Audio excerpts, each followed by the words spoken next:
건국 대통령 이승만 하면 그게 뉴라이트다.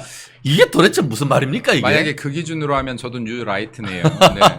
일단은요 여기 이종찬 강북회장 같은 경우는 제가 오늘 발언 어제 발언을 보면서 역사적 망상에 시달리고 있는 분이다라고 정의 내리고 싶어요. 예를 들어서요 지금 45년 8월 15일 강복절이죠. 대한민국이 일제로부터 해방된 날입니다. 네, 일제가 폭망한 날이죠. 네. 그리고 48년 8월 15일 우리나라 건국일입니다. 네, 재헌국회가 만들어졌고 이승만 대통령이 자유민주주의의 기치를 내걸었고 그렇죠. 또 재헌국회가 시작되고 그리고 대한민국의 국민들에게 자유선거가 이루어지고 네.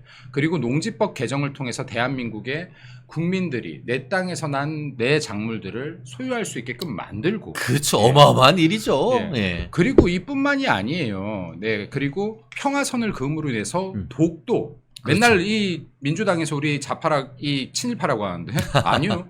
독도의 우리 소유권을 주장하기 시작한 것도 이승만 대통령. 맞습니다. 네. 그러니까 이승만 대통령은 건국의 아버지예요.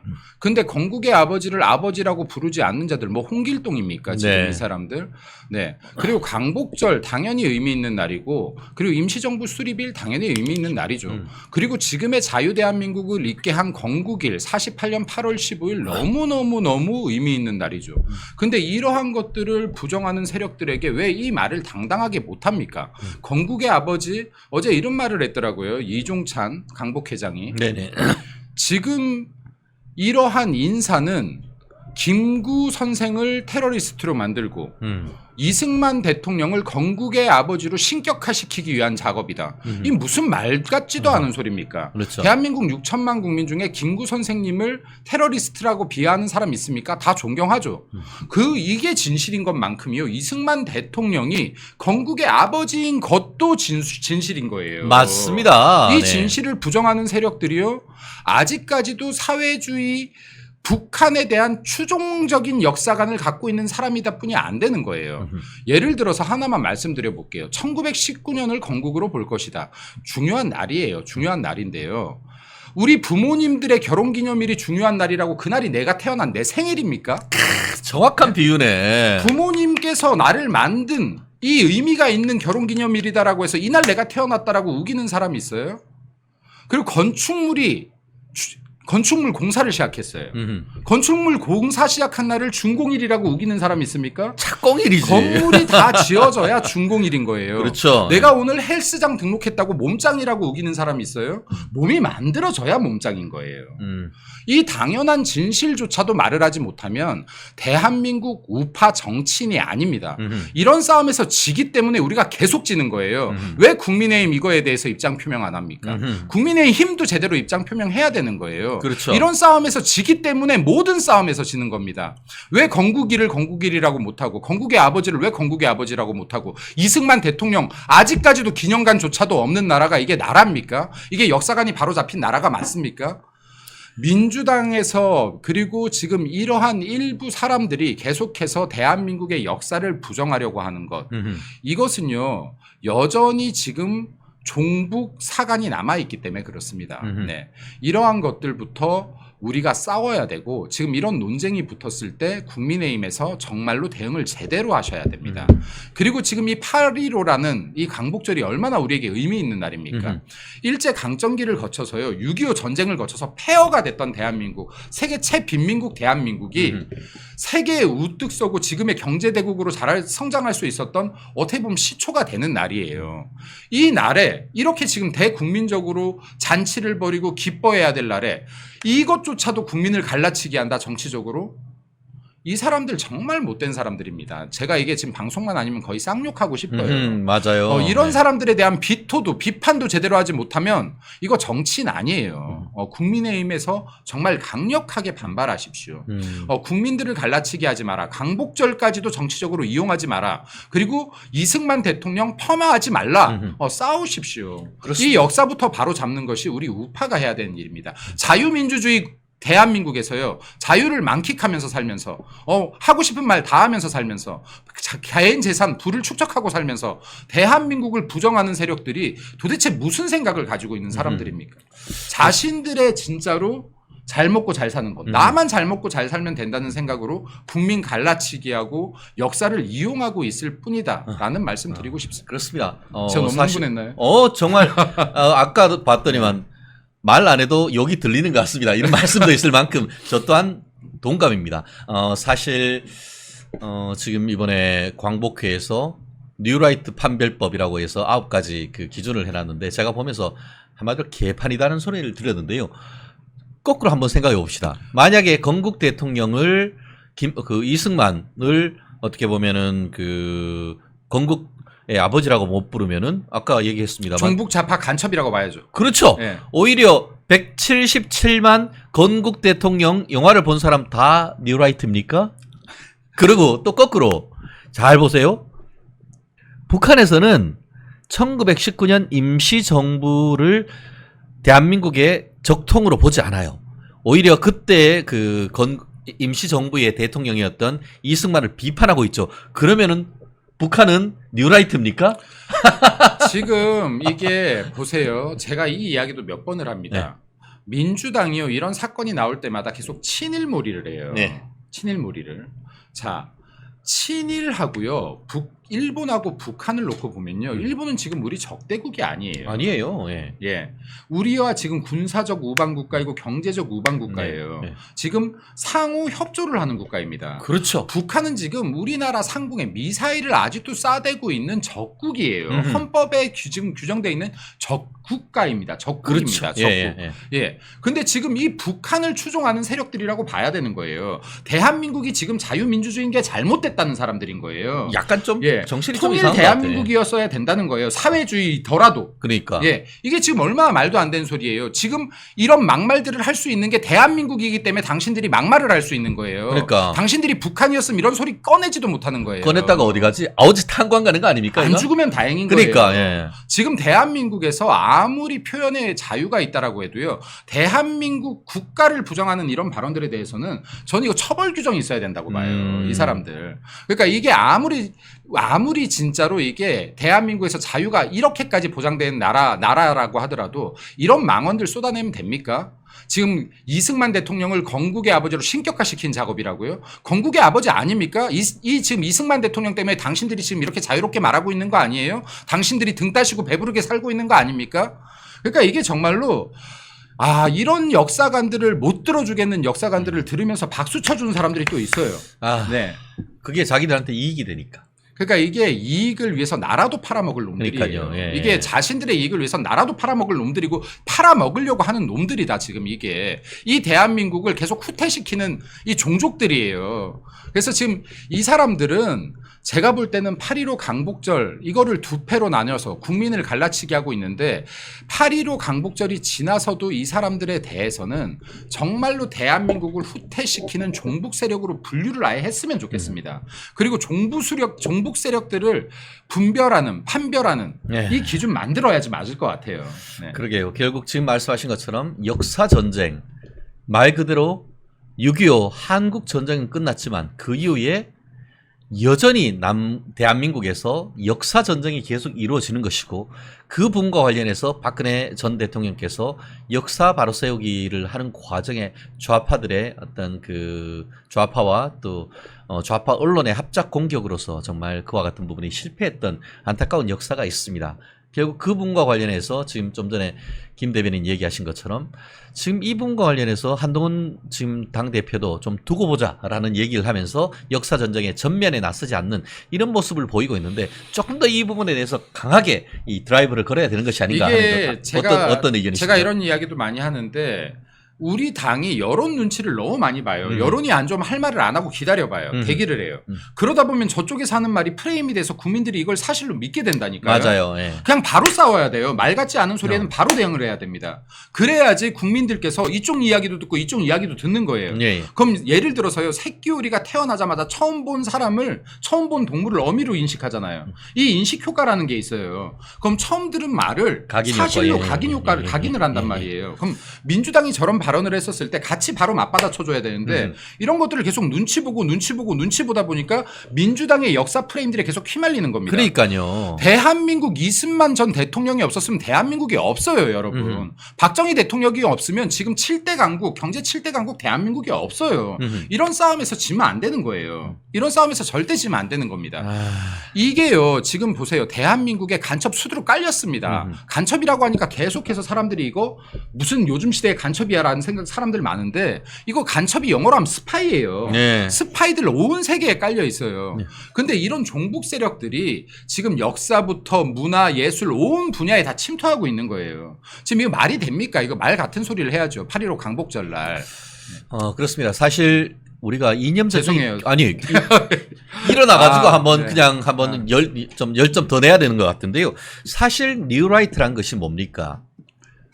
우파의 개혁 우파란 거 아닙니까? 신보수를 만들려고 한 그렇죠. 거죠. 발전적인 보수를 만들려고 한 그러면서 건데 이제 이명박 전 대통령이 뉴라이트라는 새로운 어떤 그 이념을 가지고 국민의 마음을 사서 집권을 했었는데 그런 것을 좀 드라이브를 걸면서 대한민국의 역사 바로 세우기를 해서 여론을 끌고 와야 되는데 시작하자마자 그때 이게 안타깝게도 그 광우병 괴담 뭐 이런 것 때문에 지지율이 떨어지면서 이런 역사 바로 세우기가 중단됐던 그런 속에서 말 그대로 보통의 라이트를 넘어서 새롭게 개혁되고 발전하는 보수 이런 것을 보여주려고 했는데 나는 뉴라이트가 아니다라는 식으로 이와 같은 지금 좌파들의 어떤 그런 그 이념 공세에 우리가 꺾이는 것 같아서 이 부분이 너무 좀 답답하다 하는 생각이 있는데 어떻습니까? 지금 이런 것들도 프레임에 뉴라이트, 라이트가 우측 라이트예요. 그렇죠. 예. 그럼 새로운 우파인 거예요. 새로운 우파인 거예요.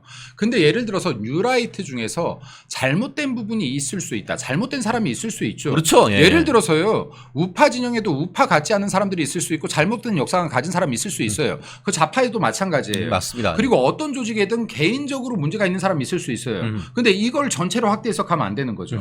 전체로 확대 해석하면 안 되는 거예요. 뉴라이트라고 하면 이게 그냥 무조건 부끄러운 것이다라고 생각해서 안 되는 것이죠. 그렇습니다. 저도 완전 공감합니다. 예. 근데 이런 거에서 계속 싸움에서 지니까 우파가 생존이 안 되는 거예요. 맞습니다. 개혁하자고 해놓고는 보수는 개혁한다고 해서 개혁하는 걸 뉴라이트라고 하는데 그걸 못하게 한다. 그것도 이상한 거 아닙니까 이거? 그리고요. 제가 이 이야기도 시간이 없어서 많이 못하는 이야기인데요. 충분히 하세요 오늘. 네. 뭐 진짜. 대한민국의 좌파는요. 프랑스에서 시작됐던 좌익 개념이 아니에요. 예. 진보의 개념이 아닙니다. 대한민국 좌파는요, 그냥 종북 좌파예요. 원래 시작 자체가 그래요. 여기에 가깝습니다. 대한민국의 진보를 이끌어오고 혁신을 이끌어왔던 거 지금의 다 보수예요. 이승만 대통령처럼 지금 개혁적인 대통령이 역대에 있었습니까? 없어요. 농지개혁부터 시작해서요. 대한민국을 자유민주주의로 만들고 자유투표를 만들고 이렇게 개혁적인 인물은 대한민국 역사상 존재하지 않아요. 박정희 대통령은요. 산업혁명 일으켰던 사람 아닙니까? 대한민국에. 그렇죠. 대한민국의 산업혁명을 만든 거죠. 대한민국의 개혁과 혁신은 모두 다 우파에서 일어났어요. 네. 근데 지금 진보 진영에서 자기네들 이름이 진보라고 해서 이걸 마치 자기네들이 한 것처럼 만들어요. 그러게요. 대한민국 보수는 보수가 아닙니다. 대한민국 보수는 대한민국의 혁신과 변화를 이끌어왔던 진짜 진보 세력이고요. 그리고 이를 통해서도 대한민국의 체제를 안전하게 지켜왔던 보수 세력이기도 한 거예요. 대한민국의 지금 좌파 세력들은 그냥 종북 세력이에요. 제가 볼 때. 지금 여전히 그래요. 이 사람들 지금 하는 말 보세요. 여전히 종북 세력 아닙니까 이거? 맞습니다. 예. 실제 지금 좀 전에 얘기하신 것처럼 박정희 대통령 우리는 뭐 자유우파의 어떻게 보면은 아버지 같은 개념 내지 그 산업화의 아버지 이렇게 얘기를 하고 있습니다만 박 대통령이 만들어냈던 각종 사회보험 대표적인 것이 1970년대 중반에 했던 의료보험 이거 어떻게 보면 완전 사회주의 정책이라고도 할 수 있는 거예요. 지금 미국에서 오바마 대통령이 오바마 케어라고 해서 이 의료 개혁을 할 때에 항상 얘기했던 것이 대한민국 의료보험 아니었습니까? 그리고 미국에서 오바마 케어를 하니까 미국에서는 오바마가 공산주의다라고 할 만큼 이것 자체가 전 국민의 평등한 어떤 의료 체계를 갖추기 위한 그런 제도여서 어떻게 보면은 상당히 사회주의적 체계가 있습니다. 그럼에도 불구하고 자유우파가 개혁하는 대표적인 케이스가 바로 박정희 대통령 아닙니까? 그럼요. 그런데 박정희 그럼요. 대통령을 뭐 폄훼하고 물론 정치적인 측면에서는 폄훼할 수 있습니다만 경제적 측면에서는 진보 중에 진보였던 거 아닙니까 오히려? 박정희 대통령이 없었으면요 지금 대한민국 국민들 이렇게 마음 편하게 조금만 아파도 병원 못 가요. 예. 우리나라처럼 감기만 걸려도 병원 갈 수 있는 나라 없어요. 외국에서 오죽하면 지금 대한민국에 의료 관광을 오는 상황이 되겠습니까? 그렇죠. 이게. 예. 근데 지금 이건 역시도요 진보 사회주의 정책인데 이조차도 국민들을 위해서 우리 보수 진영에서 만들어 놓은 정책들이에요. 다. 그렇죠. 의료보험부터 모든 각종 사회보험들이요. 근데 이러한 것들도 대한민국의 다시 한번 말씀드립니다. 대한민국의 보수는요 대한민국의 혁신을 이끌어왔던 주체예요. 예, 그리고 대한민국의 좌파는요, 이 대한민국이라는 체제를 붕괴시키려는 짓들만 해왔던 곳이에요. 근데 지금 이러한 것들이 지금 역사적으로 여전히 포장되고 있다. 그리고 이 이름, 진보와 보수라는 이름 하에 마치 자기들이 대한민국의 혁신을 이끌어왔던 것처럼 포장되어지고 있는데 이러한 것들 제대로 좀 싸워라. 여기 보수 정치인들이 이거를 못 싸우면 여기에서 지기 때문에 표가 안 나오는 거예요. 왜냐하면 보수 우파는 뭔가 촌스럽게 생각하고, 예, 그 일은 안 하는 것 같고, 경제에 대해서도 관심도 없는 것 같고, 중도가 봤을 때요. 좌파들이 혁신적인 것 같고, 진보적인 것 같고, 공평한 것 같고, 평등한 것 같고, 이러니까 지금 이쪽에 표가 계속 쏠리는 겁니다. 싸워야 될 부분 싸우시고 주장해야 될 부분 주장을 하세요. 그거 못하면서 눈치 보시면요. 여기 우파의 정치인으로 남아있으면 안 돼요. 당연히 해야 될 말조차도 하지 못한다라고 하면 우파에 있으면 안 되는 겁니다. 네. 그렇습니다. 오늘 이제 79주기 광복절 기념 행사입니다. 아마 잠시 후에 또 윤석열 대통령께서 또 광복절 기념 축사를 하시면서 거기에 윤석열 통일 방안까지도 말씀하시는 것으로 알고 있습니다. 실제로 잘 생각해 보세요. 통일 관련해서도 박정희 대통령이 혁신적인 방안을 냈고 노태우 대통령도 한민족 통일 방안을 비롯해서 우파에서 통일 어젠다도 가지고 왔었더랬었습니다. 그리고 실제 박정희 대통령이 출발한 의료보험 제도, 노태우 대통령이 전국민 의료보험 제도로 확대했던 정말 자유우파가 대한민국의 산업화뿐만 아니고 복지까지도 끌고 왔던 그런 분들 아니겠습니까? 그것뿐만입니까? 대한민국의 진짜 부자들, 찐 부자들의 비자금 같은 것도 잡는 것도 김영삼 대통령 금융실명제예요. 맞아요. 예. 대한민국의 혁신을 이끌어왔던 건 죄다 우파입니다. 우파 진영이에요.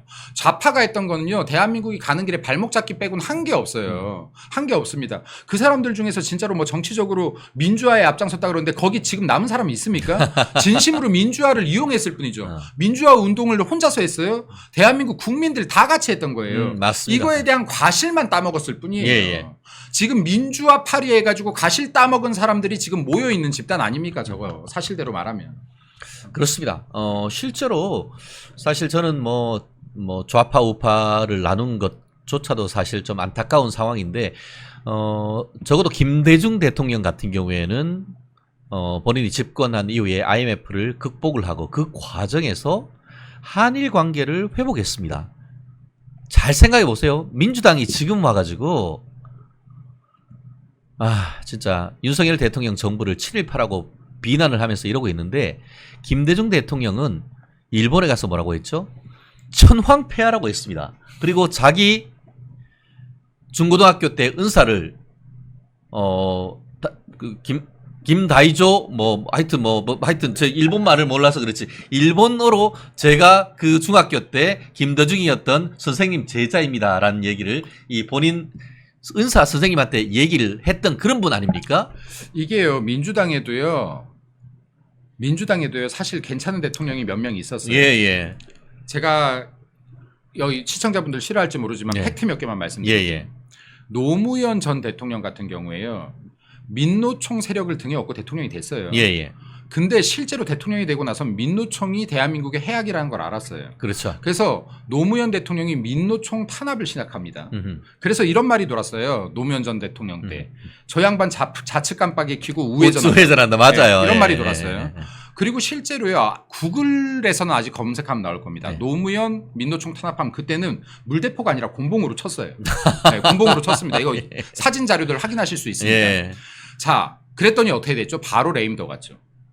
좌파 진영에서 레임도 건 거예요. 지금은 맞아요. 노무현 전 대통령 목숨팔이 해가지고 지금 다 노무현의 세력인 것처럼 노무현을 다 추모하는 세력인 척하지만 그때 노무현을 사직길로 몰았던 거 사실 민주당 내부예요. 그리고 김대중 전 대통령은요 박정희 전 대통령에 대한 평가를 이제 다시 할 때가 됐다라는 발언도 했어요. 이분이 영향을 미친 긍정적인 부분에 대해서 다시 높이 평가할 때가 됐다라는 발언도 한 적이 있습니다. 그래도 통합을 위해서 노력했던 사람들이에요. 그렇죠. 예. 그러면 지금 민주당의 적통이라고 하는 것은 김대중, 노무현 전 대통령들을 잇는 사람들인데 지금 민주당 이거 아니에요. 화합의 정신도 없어요. 그리고 상대방에 대한 배려도 없어요. 네, 지금 남은 민주당은요 오로지 권력 찬탈을 하기 위한 세력들이에요. 그렇죠. 옛날의 민주당이 아닌 거죠. 지금 말씀하신 것처럼 김대중 대통령 같은 경우에는 일본 천황, 자기들이 천황이라고 부르기 때문에 우리도 가서 천황이라고 불러주는 거다. 그게 국제적 예당이라고 하신 분이에요. 그러면은 당신들이 정말 민주당의 뿌리라고 생각하는 김대중 정신이 친일 정신입니까? 나는 정말 이런 지금 그 민주당의 어떤 모습을 보면서 나 정말 지들의 뿌리를 잊어버렸다라는 생각이 들고 오히려 김대중 대통령 같은 경우에는 어땠습니까? 한일 간의 물꼬를 뜨면서 일본 문화 한국에 들어오는 것에 대해서 개방했지 않습니까? 그러면서 한때는 일본 문화가 들어왔지만 오히려 그것을 우리가 자양분으로 빨아들여가지고 한일을 만들어낸 거 아닙니까? 그럼요. 그러니까 이게 이거 보세요. 지금 일제시대를 지금 얘기할 때입니까? 네. 일제시대 이야기할 거면요. 그럼 그 전에 병자호란도 끄집어내야죠. 그렇죠. 임진왜란도 끝내려고 뭐 다 중국하고 다 끄집어내야지. 그리고 1919년 끄집어낼 거면요. 이날을 건국일로 끄집어낼 거면 우리나라 건국일을 그냥 당군 신화대로 당군 신화로 해야지. 당군 신화로 해야죠. 예. 네. 그러니까 이게 지금 어떤 분기점이 있느냐가 중요한 거잖아요. 대한민국 국민들이 자유국민으로서 새로운 삶을 시작한 것, 노예에서 해방된 것, 네. 예, 그리고 자유투표를 하게 된 것, 사유재산을 가질 수 있었던 것, 이 모든 것들이 시작된 지점 1948년 8월 15일 아닙니까? 그렇습니다. 네. 네네. 이거 대한민국 건국일조차 말하지 못하는 대한민국이 돼서야 되겠습니까? 이거 국민의힘에서요 적극적으로 저는 대응하라는 말씀 드립니다. 이것도 눈치 보시기 시작하면요 또 이 프레임에 져요. 네, 그러면 앞으로 우리 세대들은요, 우리 아이들은요 이 날을 건국일이라고 여전히 부르지 못합니다. 예. 영원히 부르지 못하게 될지도 몰라요. 이승만 대통령을 건국 대통령이라고 영원히 말하지 못할 수도 있습니다. 그러니까 이런 말도 안 되는 역사가 대한민국에서 바로 잡히기 전에, 역사 인식이 잡히기 전에 지금 당당하게 싸우십시오. 당당하게 그렇습니다. 싸우세요. 우리 국민의힘 더 떨어질 지지율이나 있어요? 싸우세요. 눈치 보지 말고. 그럼요. 네. 국민들을 믿고 나아가면 됩니다. 아까 지금 저희가 김대중 전 대통령에 대해서 말씀을 드렸는데 김대중 전 대통령도 건국절을 얘기했다라는 글을 지금 올리고 있습니다. 그렇기 때문에 제가 만약에 그 국민의힘 대변인 단이다라고 한다고 하면은 단순히 우리는 뉴라이트가 아니다. 이런 식의 프레임 전쟁에 쥐고 들어가는 것 자체가 저는 보면서 저한테 문자 오는 그런 글을 보면서 굉장히 좀 짜증났어요. 아까 말씀드린 것처럼 김대중 전 대통령이나 이런 분들이 어떤 식으로 했느냐, 당신들의 민주당이 어떤 식으로 역사 인식을 가지고 왔느냐, 이런 부분을 가지고 지금 현재 이와 같은 지금 독립기념관장이라든가 한국학문화연구원장이라든가 이런 분들의 어떤 역사 인식이 민주당에서 지금 그동안 보내왔던 김대중 대통령이나 노무현 대통령이 보내왔던가 큰 차이가 없고, 그런 부분이 오히려 어떤 개혁하는 보수로 나아가고 한일 간의 어떤 관계를 미래지향적으로 가져가기 위한 어떤 초석이다. 이런 식의 어떤 공세적으로 나가야 되는 것이지. 아니, 우리는 그냥 뉴라이트 아닌데. 아니, 이게 뭐예요? 이게 주먹 들면 쫄아서 맨날 이러고 그러니까 있어요. 이러고 있다고 지금. 이게 좀 눈 좀 부릅뜨고 보세요. 주먹 얼로 날라오는지. 아, 그래야지 피하고 카운터도 날리고 할 거 아닙니까? 그럼요. 예. 좀 더 공세적으로 해서 날카로운, 아까 얘기했듯이 김대중 대통령이나 이런 케이스를 들어가지고 이게 피하고 이게 스트레이트를 날려줘야 되는 것이지, 계속 맞고만 있으면서 두고만 보자고 하면 어떡하냐고 지금. 지금 대한민국에 필요한 건 뉴 레프트 운동이에요. 네. 좀 진보가 바뀌어야 돼요. 네. 반성해야 되고. 영원한 거 없습니다. 영원한 거 없는데요. 저렇게 나쁜 놈들이 오래오래 영원히 잘 살 수는 없어요. 근데 지금 민주당이 지금 정말 극단으로 치우치고 있는 것, 언젠가 무너질 거라고 보는데요. 이 언젠가를 빨리 당겨야 되지 않겠습니까? 이 언젠가를 빨리 당기고 싶다면 정말로 보수 진영의 정치인분들 싸우십시오. 싸워야 되는 겁니다. 싸우지 않아도 되는 걸로, 쓸데없는 걸로 싸우지 말고 싸워야 될 걸로 싸우십시오. 이건 싸워야 될 겁니다. 싸우십시오. 그렇습니다. 저도 100% 공감합니다. 야, 우리 한번 싸우자는 취지에서 우리 김 대변인하고 우리 화이팅 한번 할까요? 화이팅. 자, 파이팅! 화이팅! 아싸! 한번 싸워보십시오. 네, 오케이. 오늘 그 네. 경축사를 제가 파일로 받아서 읽어봤는데 네. 현장에서 직접 들어보시니까 어떤 느낌이에요? 아니 저는 귀에 쏙쏙 들어오는 게 네. 그 어떤 대통령께서 그 말씀을 하셨거든요. 이 그 사이비 지식인들과 선동가들 이들로 인한 가짜 뉴스 때문에 이 나라가 정말 너무 어수선해졌다. 이런 사람들 이렇게 그냥 둬선 안 된다.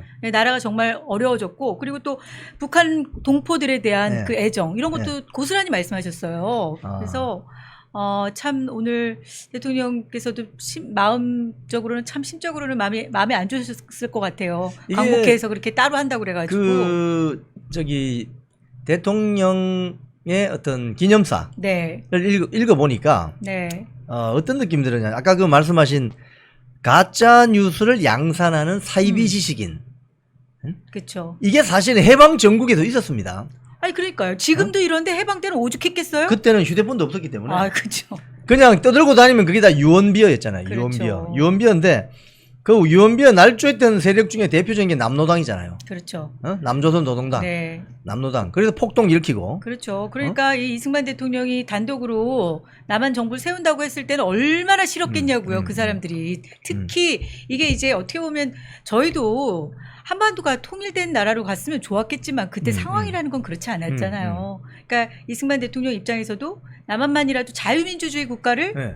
이걸 지켜야 된다라는 그 하나 신념 하나로 지금 어쨌든 48년도 8월 15일 날 네, 대한민국 정부를 수립한 거 아니겠어요? 그 네. 이승만 대통령이 그 쉽게 얘기하면 남한만의 단독 국회의원 선거 네. 해서 5월 달에 했었죠. 예, 네. 그걸 이제 하게 되는 그 결심 과정에 전라북도 정읍에 가서 정읍 발언을 하게 됩니다. 이 좌파들과 남노당 세력들이 그것 때문에 우리 대한민국이 분단이 되었다고 책임을 뒤집어 씌우는데 그건 전후 관계가 달라요. 전후 관계가 달라요. 네, 네, 맞습니다. 그 소련이 91년도에 해체되고 나서 KGB 문서들이 공개됐죠. 예, 소련에서 네, 공개가 네. 됩니다. 거기에 보면은 이미 소련은 북한만. 김성주라는 인물을 김일성 장군으로 둔갑을 시켜서 그렇죠. 33살의 파란 청년을 국가 지도자로 만들고 그렇죠. 북한에 이미 인민위원회를 만들어서 46년부터 작업을 하는 거예요. 46년도에 이미 조선인민민주주의 그거 다 책으로 나옵니다. 그런 내용들이. 네. 근데 그렇기 때문에 이걸 그 그게 당시에 먼저예요, 그 당시에 그게. 뭐 스마트폰도 없고 말이죠. 네. 정보가 굉장히 제한적이니까 맞습니다. 이승만 대통령이 이걸 쫙 보고 있다가 눈치를 딱 챈 거죠. 그렇죠. 간파한 겁니다. 그래서 쟤들하고는 대화가 안 되겠다. 네, 그래서 정읍 연설을 하게 된 거고, 그리고 저희가 5월달에 단독으로 국회의원 선거를 한 거예요. 근데 그렇게 해서 재헌국회가 생긴 거고, 근데 이런 전후 관계를 완전히 뒤바꿔서 이승만 대통령이 정읍 연설 때문에 마치 남북이 갈라진 것처럼 남한이 먼저 단독으로 이거를 정부를 세우겠다고 먼저 선언하는 바람에 지금 이렇게 남북이 갈라진 거다 뭐 이런 주장들을 지금 계속하고 있거든요. 그게 지금 오늘 다 이제 윤석열 대통령이 오늘 네. 지적하신 맞아요. 가짜 맞아요. 사이비 지식인, 가짜 뉴스 만드는 사이비 지식인 세력이다. 그러니까 이게 참 독립운동가들은 그 당시에 좌익과 우익이 우리 지난번에 말씀했듯이 또 있었어요. 그렇죠? 근데 이 사람들 중에 이 좌익인 사람들은 어찌 됐든 간에 이 남한만의 단독을 정부를 세우는 것 자체가 아주 불편한 거고. 그렇죠? 반대하는 세력인 거고. 그렇다 보니까 남한이 이승만 대통령이 이렇게 남한을 자유민주주의 공화국, 그러니까 자유민주주의 국가를 세우는 것이 일단 불편하고 여기에 계속 사는 이상 48년도 8월 15일 이 건국절을 인정하고 싶지 않은 거예요. 속셈은 인정할 수가 없죠. 인정할 수 그 없는 자들은. 거죠. 19년도여야지 네. 자기네들이 정체성이 대한민국에서 지금 살아가는 정체성이 자기네들이 그 어떻게 주인이 되는 자들의 거니까. 이제 내심에는 뭐가 있냐면 이승만만 없었으면 네. 김일성 장군이 내려오셔가지고 적화 통일했을 텐데 이승만 때문에 그래서 네. 이승만이 천추의 한인 거예요. 그런 의미에서 이승만 대통령이 미운 것 같아요. 밉고 그러니까, 예. 그래서 건국 대통령이 되면 안 되는 것이 네. 그 사람들 생각입니다. 그래서 저희가 그러니까 사실 저도 이렇게 알게 된 지가 오래되지 않았습니다. 사실은 저도 교육 운동을 하다 보니까 아니 왜 이렇게 1919년도 건국절이랑 또 48년도하고 왜 이렇게 첨예하게 따지는 거지? 근데 그걸 따지는 사람들이 1919년도 주장하는 사람들이에요. 다른 사람들은 웬만한 국민들은 48년도에 생긴 거 아니야? 뭐 이렇게 생각하는 분들이 대부분이고 19년도에 우리가 독립운동을 한 이유는 나라가 없었기 때문에 독립운동을 한 맞습니다. 거예요. 맞습니다. 그러니까 그런 전후 관계를 따지면 사실 일반 국민들은 대통령이 말씀하신 것처럼 먹고 사느냐고 이거 잘 몰랐다가 어제 사실은 그 이인호 전 KBS 이사장 네, 맞아요. 주 러시아 중요한 대사셨던 말씀하셨어요. 그분이 뉴델리하고 인터뷰를 네. 했는데 뭐라고 하셨냐면은 그 이인호 전 대사님이 네. 이종찬 광복회장하고 동갑입니다. 맞아요. 1936년생 맞아요. 동갑인데 어, 이인호 전 대사는 태어나서 계속 서울에 살았고 그렇죠. 6.25 정년 터져가지고 부산으로 잠시 피신한 거 그렇죠. 외에는 다 서울에 살았습니다. 이종찬은 중국 처음부터 중국에서 태어났어요. 36년생. 네, 36년생인데요. 45년 해방되자 이제 부모들하고 같이 들어온 건데 이인호 저 대사님의 그 가족들하고 친척들하고 이종찬 회장의 그 친척들하고 잘 압니다. 왜냐하면은 이인호 전 대사의 어떤 친척들과 이종찬 광복회장의 그 조부 뭐 부친 조부 정조부가 다 소위 말해서 구한말 시기에 조선시대 양반 가문이에요. 양반 가문이니까. 예, 양반 가문입니다. 그래서 잘 압니다. 그런데 이인호 전 대사가 그 인터뷰에서 뭐라고 했냐면은 저도 제가- 보고 참. 아니 폭하더라고요. 36년도에 태어났을 때 출생 정말 당시. 불행하게도 안타깝게도 나라가 없어가지고 지금으로 치면 주민증은 일제가 발급에는 주민증 받지 않았어? 근데 어느 나라 후적 받았냐? 뭐 그러니까 그렇게 쉽게 얘기하면 야 종찬아 넌 어떤 주민증 받았냐? 종찬아 너 정신 차려. 너 정말 이해가 안 돼. 이런 이야기를 어제 하셨어요. 인터뷰에서 하시는 걸 보고 네, 사실 그때 역사를 우리가 잘 모르잖아요. 지금 세대들은. 맞아요. 그러니까 지금 그때로 다시 돌아가서 이인호 대사가 말씀하신 걸 들어보면 이종찬 광복회장에는 이 영감님이 얼마나 지금 황당무계한 주장을 하고 있는 걸 알 수 있는 거죠. 저는 또 이런 것도 느꼈습니다. 그 당시에 이종찬 광복회장 정도의 집안에서 살면은 지금 강남 좌파나 오렌지 좌파 이런 거 아닐까요? 그렇죠. 사실 그런 생각이 완전 좀 들던데. 기득권이죠. 네, 완전히 기득권. 네. 그리고 나면서부터 그 금수저 그런 거 아니겠어요? 근데 진짜 이인호 박사님하고 두 분이 토론하는 거, 토론 배틀 뭐 이런 거 했으면 좋겠어. 얘기하시더라고요. 꼼짝 이렇게. 못할 것 같은데 이종찬 네, 광복회장이. 그리고 독립기념관장은 독립운동가 후손만 해야 한다는 전제는 잘못됐다. 맞습니다. 그리고 네. 저희가 그냥 네. 계속 얘기했던 걸 그대로 얘기해 주셔가지고 되게 반갑더라고요. 음. 뉴 라이트로 규정하고 사퇴 요구하는 게 새로운 블랙리스트다. 그리고 1919년도 임시정부가 대한민국 건국이라는 주장은 역사 왜곡이다. 왜곡이지. 네. 그리고 대한민국 토대 허물기 위한 종북 좌파의 작전은 현재 진행형이다. 그러면 이렇게 얘기하시더라고요. 뉴라이트보다 그러면 좌파가 더 낫다는 거 이제 종북 좌파가 막 이렇게 얘기하시더라고요. 아니 그러니까 1919년에 나라가 있었다면 지금 그게 건국절이 돼야 된다면 나라가 있었다면 그럼 왜 독립운동 하냐고. 그러니까 제가 그랬잖아요. 독립운동 그럼 부정하는 거냐. 나라가 없었기 때문에 그 당시에 독립운동을 한 거고 그렇게 해서 지금 독립운동 유공자가 되신 거잖아요. 지금 그 이종찬 광복회장의 정조부가 이제 이승만 대통령 초대 내각의 부통령이죠. 네. 근데 아버지는 독립운동 하다가 돌아가셨어요. 그리고 네. 친척 중에는 보면 이 무정부주의자들이 있어요. 애나키스트라고.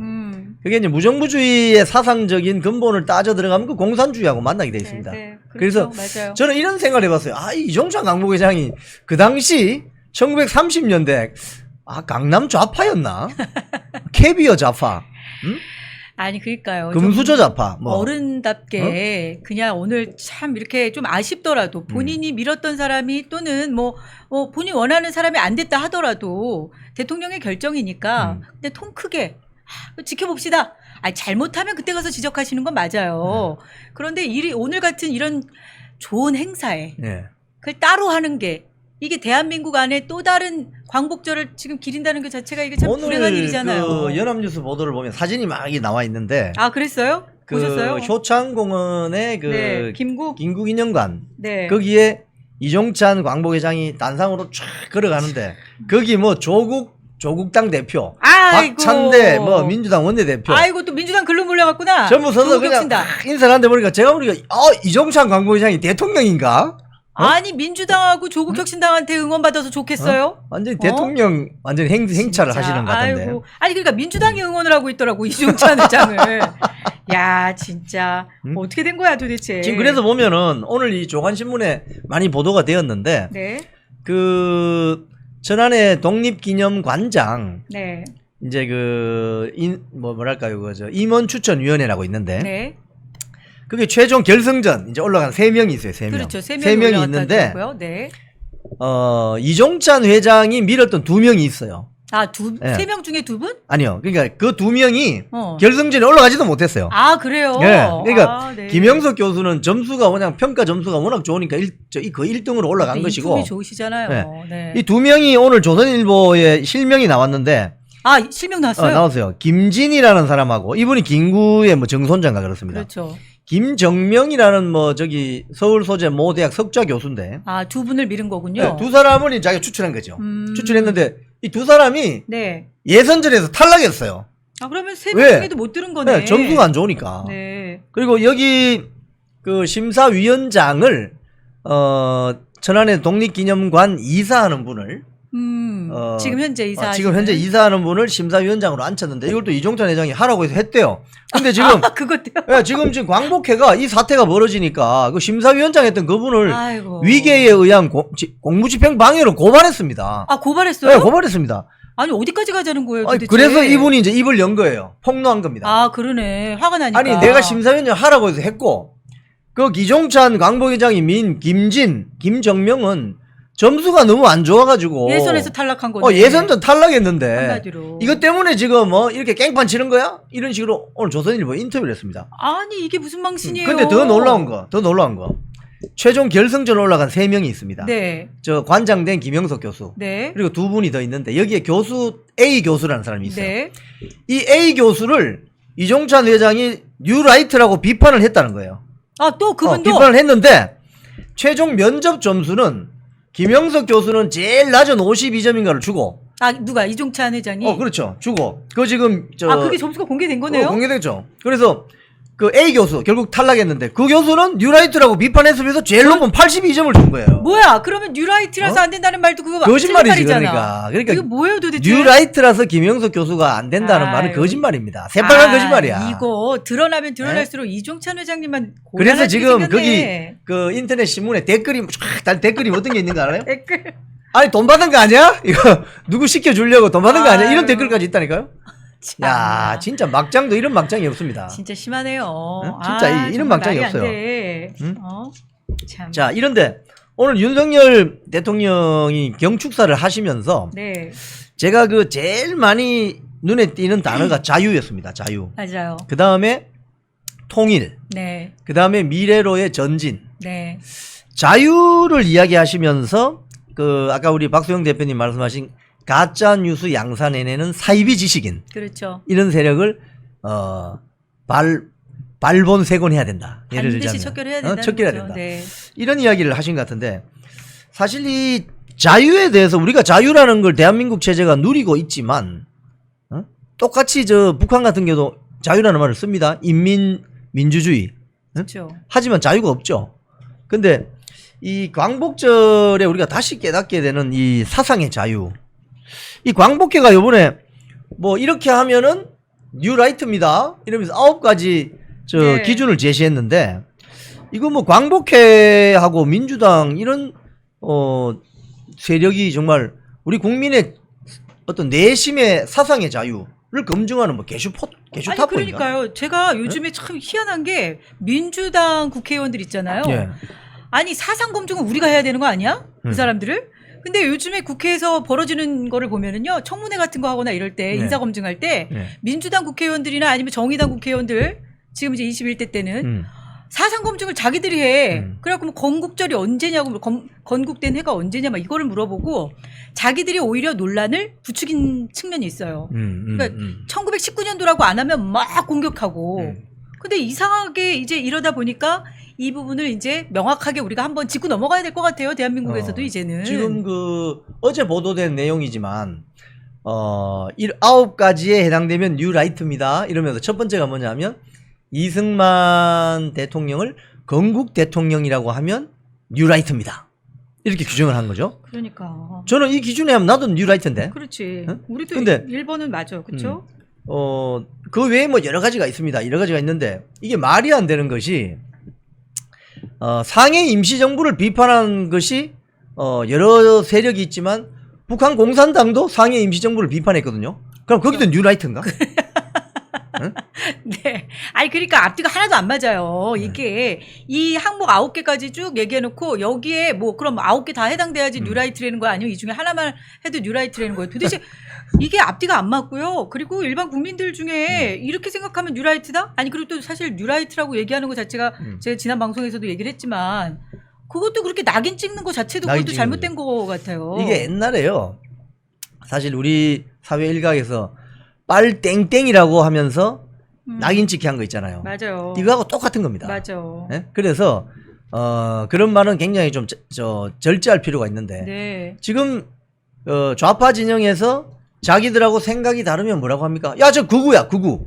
그러니까요. 극우라고 하죠. 아니 그 좌파들 쪽에서 자기네들이 가장 내세웠던 게 인권이고 그리고 뭐 표현의 자유 막 이런 거예요. 아니 국가보안법도 표현의 자유를 없애야 된다는 사람들 아니에요? 아니 이런 사람들이 그 상대편에 자기하고 생각이 다른 이 사람들의 주장을 표현의 자유라고 보지 않고 이걸 다 제약하려고 그러잖아요. 지금 5.18 문제부터 시작해서 아니 지금은 이제 모든 본인들이 듣기 불편한 얘기들은 다 제약해서 위안부 문제도 지금 본인들하고 주장이 다르면 이걸 지금 처벌하겠다는 거 아니에요? 법을 만들어서. 그러니까 지금 대한민국이 자유민주주의 체제로 건국되고 나서 네. 지금 70여 년이 지났는데 이게 100년도 되기 전에 이런 사상 검증을 하는 이런 전체주의 세력에 의해서 대한민국이 지금 흔들흔들하는 지경입니다. 맞습니다. 지금 어제 그 과방위에서 있었던 청문회에도 보면은 청문회 또 했죠? 이준숙 그 방통위원장이 뭐라고 했냐면 이런 이야기 했습니다. 모든 그 대한민국에서는 모든 사람이 사상의 자유, 생각의 자유가 있는데 네. 민주당 국회의원들 여러분들과 같은 생각을 강요하는 것은 부적절하다. 이게 상징적으로 나타내고 그게 있는데. 공산주의지. 네, 그러니까 내하고 생각이 다르면 저애는 극우고 뉴라이트고 이 사회에서 없애버려야 된다는 생각이 전체주의 세력의 어떤 근저에 있거든요. 아니 그러니까요. 본인들이 이게 사상 자체가 잘못됐다고 얘기하는 것 자체가 너무 웃기지 않아요? 누가 지금 사상이 잘못된 거야? 본인들은 지금 제대로 전향들을 했나? 그래서 지금 이 우리 이번 광복절에 이종찬 광복회장이 어떻게 보면 결과적으로 저는 이종찬 광복회장이 아마 오늘 광복절 기념식 끝나고 이제 이렇게 되면 다음 주부터 아마 저 광복회장 사퇴하라고 네. 아마 많은 시민 사회단체가 아마 불이 붙을 겁니다. 그런데 이번 광복회 사태를 보면서 느끼는 것은 지금 자유대한민국이 건국된 지 70여 년 만에 이게 역주행하는구나. 누구에 의해서? 좌파 전체주의 세력에 의해서 역주행하는구나. 개인의 사상적인 자유를 존중해주고 그게 더 신장될 수 있도록 해주는 것이 선진국으로 가는 것인데 이 퇴행하고 있구나. 그러니까 87년 민주화 이후에 가장 지금 대한민국에서 혜택을 받은 사람들이 누구냐면 주사파들이에요. 종북 주사파들. 본인들이 지금 이게 자유민주주의 국가에서 가장 큰 혜택을 받고 있는 거거든요. 자기들 주장대로 막 하고 87년 이후에 이 지금 종북 세력들이 지금 본인들이 지금 주장하고자 하는 거를 갖다가 강요하고 있어요. 본인들이 지금 생각이 다르면 사상 검증하겠다고 하고 이게 지금 본인들이 예전에 그렇게 당해봐서 그런가? 왜 이러는 거예요? 이거 사실 본인의 생각이나 이데올로기를 다른 사람에게 강요하면 안 됩니다. 네. 그거는 사실은 공산주의 체제에서나 가능한 거거든요. 여러분도 아시는 것처럼 오늘 사실 유경수 여사 서거 50주기인데요. 유경수 여사가 누구한테 피격을 당했냐면 문세광이라는 맞아요. 조총련 계열의 간첩이죠. 그 사람에게 흉탄에 그냥 돌아가셨는데 그렇죠. 광복절 행사장에서. 이 문세광이가 일본에서 고등학교 시절부터 읽은 책이 뭐냐면 김일성 모택동 의록입니다. 이게 어떤 책을 읽느냐에 따라서 사람의 인생이 바뀝니다. 사람의 인생이. 맞습니다. 그래서 김일성 모택동 의록을 읽고 그 젊은이가 뭘 생각했냐. 공산주의자로 활동하게 된 거죠. 그래서 결국 대한민국에 들어와서 박정희 대통령을 암살하려고 하다가 실수로 유경수 여사가 암살 당하는 겁니다. 그렇기 때문에 이 공산주의 사상이라는 것은요, 자기들의 사상을 타인에게 강요하려고 하는 이런 힘이 강하거든요. 그렇죠. 그래서 이게 무섭다는 겁니다. 네. 네. 그래서 지금 우리 박수영 대표님 말씀하셨던 이거 87년 민주화 체제 이후에 야, 대한민국 이거 완전 거꾸로 가는 거 아니야? 이런 지금 불안감이나 우려감이 드는 거죠. 그렇죠. 지금도 이렇게 난리인데 지금도 이렇게 뭐 본인 생각하고 다르고 또 어떻게 해서든 이 나라를 본인들이 밀었던 사람이 대통령이 안 되면 어떻게 해서든 이 나라를 정말 두 쪽 내려고 난리를 치는 사람들이 있는데 이 당시엔 오죽했겠냐고 해방 이후에. 그렇죠? 해방 이후에 지금 북한으로 가지 않은 남쪽에 남아 있었던 사람들 있잖아요. 이 사람들 사실 지금까지 혜택 다 누리고 사는 거 아니에요? 이 자유 만끽하면서? 사실 그 6.25 전쟁 전으로 북한에서 살던 북한의 고향이었던 지식인 그룹이나 사업가들이 대거 월남하잖아요. 그렇죠. 왜? 아니 이거 몇 년 있어 보니까 이거 완전히 사람 살 곳이 아니거든. 그렇죠. 그래서 북한의 지력이, 북한 체제의 지력이, 그러니까 똑똑한 사람들이 다 남한으로 내려왔습니다. 그러니까 북한의 지력이 훅 떨어지는 거죠. 그래서 지금 분단된 지 70여 년 만에 지금 보십시오. 여기는 1인당 GDP 오늘 대통령 말씀하셔 보니까 네, 한 4만 불 넘었다고. 네, 4만 불 일본보다 더 일본보다 구매력 기준으로 보면 더 네. 높습니다. 지금 우리나라가. 저 북한도 어떻게 됐습니까? 손가락 빨고 있잖아요. 그러니까요. 이 체제 경쟁은 이미 끝난 거예요. 아니 근데 올림픽에서도 전 세계 8위하고. 그러니까요. 에? 지금 우리나라가 저 송기정 할아버지가 마라톤 뛸 때하고 지금하고 같습니까? 김우진 선수가 이 양궁할 때하고 다르잖아요. 그렇기 때문에 이런 체제 경쟁에서 이런 결과가 나온 것은 역시 이승만 건국 대통령께서 자유민주주의 체제를 선택하기를 정말 잘했다. 그렇죠. 이제 역사가 시간이 흐르면 흐를수록 그리고 지금 이제 자유민주주의 국가 우리나라가 이게 점점 발전하면 발전할수록 그 당시에 이승만 대통령의 선택이 옳았다. 이렇게 되면서 사실 재조명이 되는 거거든요. 맞습니다. 그래서 지금 건국전쟁 영화도 나오고 지금 뭐 오늘 저녁에 뭐 KBS에서 뭐 기적의 시작 이런 또 다큐 영화도 나오고 그런 거 아니겠어요? 네, 네. 그러니까 이제 살아보니까 이승만 대통령이 옳았네 라고 그쵸? 하는 거죠. 네, 그런데도 그걸 인정하지 않고 계속해서 이승만 대통령을 뭐 저희가 건국 대통령이라고 하면 뉴라이트다. 뭐 이런 아주 고정관념을 가지고 계속 공격하는 사람들. 이 사람들 지금 이게 지금 대한민국을 떠나야 되는 사람 그때 아니에요? 우리가 김일성 따라갔으면 아마 우리도 지금 베네수엘라처럼 베네수엘라뿐만 아니라 저희 지금 저 지난번에 저거 보니까요. 다큐멘터리 하나 또 있었어요. 네. 유토피아. 네.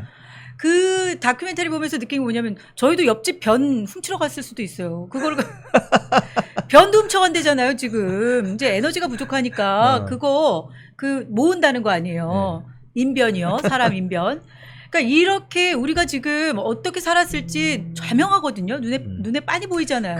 사실 이 구한말에 선교사님들이 오셔가지고 그 경복궁 뒤에 그 북악산 있잖아요. 네. 북한산 이렇게 보이는 사진을 찍어 놓은 게 있습니다. 네, 선교사님들이. 네, 지금 그 사진하고 그 사진을 비교해보면 무슨 차이가 있느냐. 그 당시에는 저 북악산이나 북한산에 나무가 없어요, 나무가. 그냥 그 화강암 덩어리가 허였습니다. 아, 그래요? 지금은 나무가 아주 막 빽빽하게 그렇게 됐는데 이게 무슨 차이냐. 100년을 넘나드는 시간 속에서 우리가 그동안 고 박정희 대통령께서 네. 산림 녹화 사업도 하고 그렇죠. 그린벨트도 만들고 식목일 만들어서 식목일 만들고 이 결과입니다. 이 결과. 맞아요. 그래서 아랍에 있는 왕자들이 전용기 타고 한국에 와서 그랬다잖아요. 저기 있는 산을 좀 하나 사갔으면 좋겠다. 저기 나무도 있고 막 산을 좀 그렇죠. 하나 사가고 싶은데 네. 사갈 수가 없잖아요. 자기들은 네. 그냥 모래 사막밖에 없으니까. 네. 그런 지금 나라를 만들어 놨는데 이 나라를 지금 절단 내려고 이종찬 광복회장 즉각 사퇴하세요. 그러니까요. 아니 그리고 이제 보면 그동안에 어떻게 보면 나라가 세워진 건국절인 이날을 광복절이라는 것 때문에 그래도 조용히 이 정말 기쁜 광복절에 나라가 또 대한민국의 자유민주주의 국가가 시작된 거잖아요. 그러니까 이렇게 같은 날 일부러 한 것 같아요. 제가 봤을 때는. 그렇죠? 아주 그렇죠. 의미 있는 네. 거니까. 그렇게 한 건데 이걸 또 건국절로 바꿀까 봐 다 노심초사하는 모습도 너무 모양새 안 좋아요. 그냥 79주년 광복절, 75주년 건국절 이거 같이 하면 안 되는 겁니까? 같이 하면 되는 거죠. 네. 그래서 저 오죽했으면 윤석열 대통령이 아니 지금 일반 국민들 지금 먹고 살기도 힘든데 건국적으로 논란이 지금 무슨 지금 이야기냐 이런 이야기를 하시는 거 아니겠습니까? 맞아요. 자, 어쨌든 참 너무 슬퍼요. 이번 이종찬 광복회장의 저런 어떤 망언을 통해서 대한민국의 어떤 광복절의 의미, 우리 건국 대통령 이승만 대통령의 시대적인 어떤 의미를 다시 한번 우리가 복귀해보고 깨닫게 되는 네. 그런 계기가 된 거는 확실합니다. 맞습니다. 그리고 불을 붙였어요? 불을 붙였어. 네. 불이 세게 붙었어요. 지금 기름이 그냥 꺼지지 않는 저 전기 자동차처럼 불이 확 붙었어요. 지금 아마 다음 주 볼만한 일이 벌어질 것 같은데. 자, 우리 다음 주제로 넘어가기 전에 환신 골드 광고 영상 준비됐습니까? 네, 발사해 주세요. 면역력이 왜 중요한지 말 안 해도 다들 아시죠? 저는 몇 년째 환신을 꾸준히 먹고 있는데 면역력만큼은 걱정 안 합니다.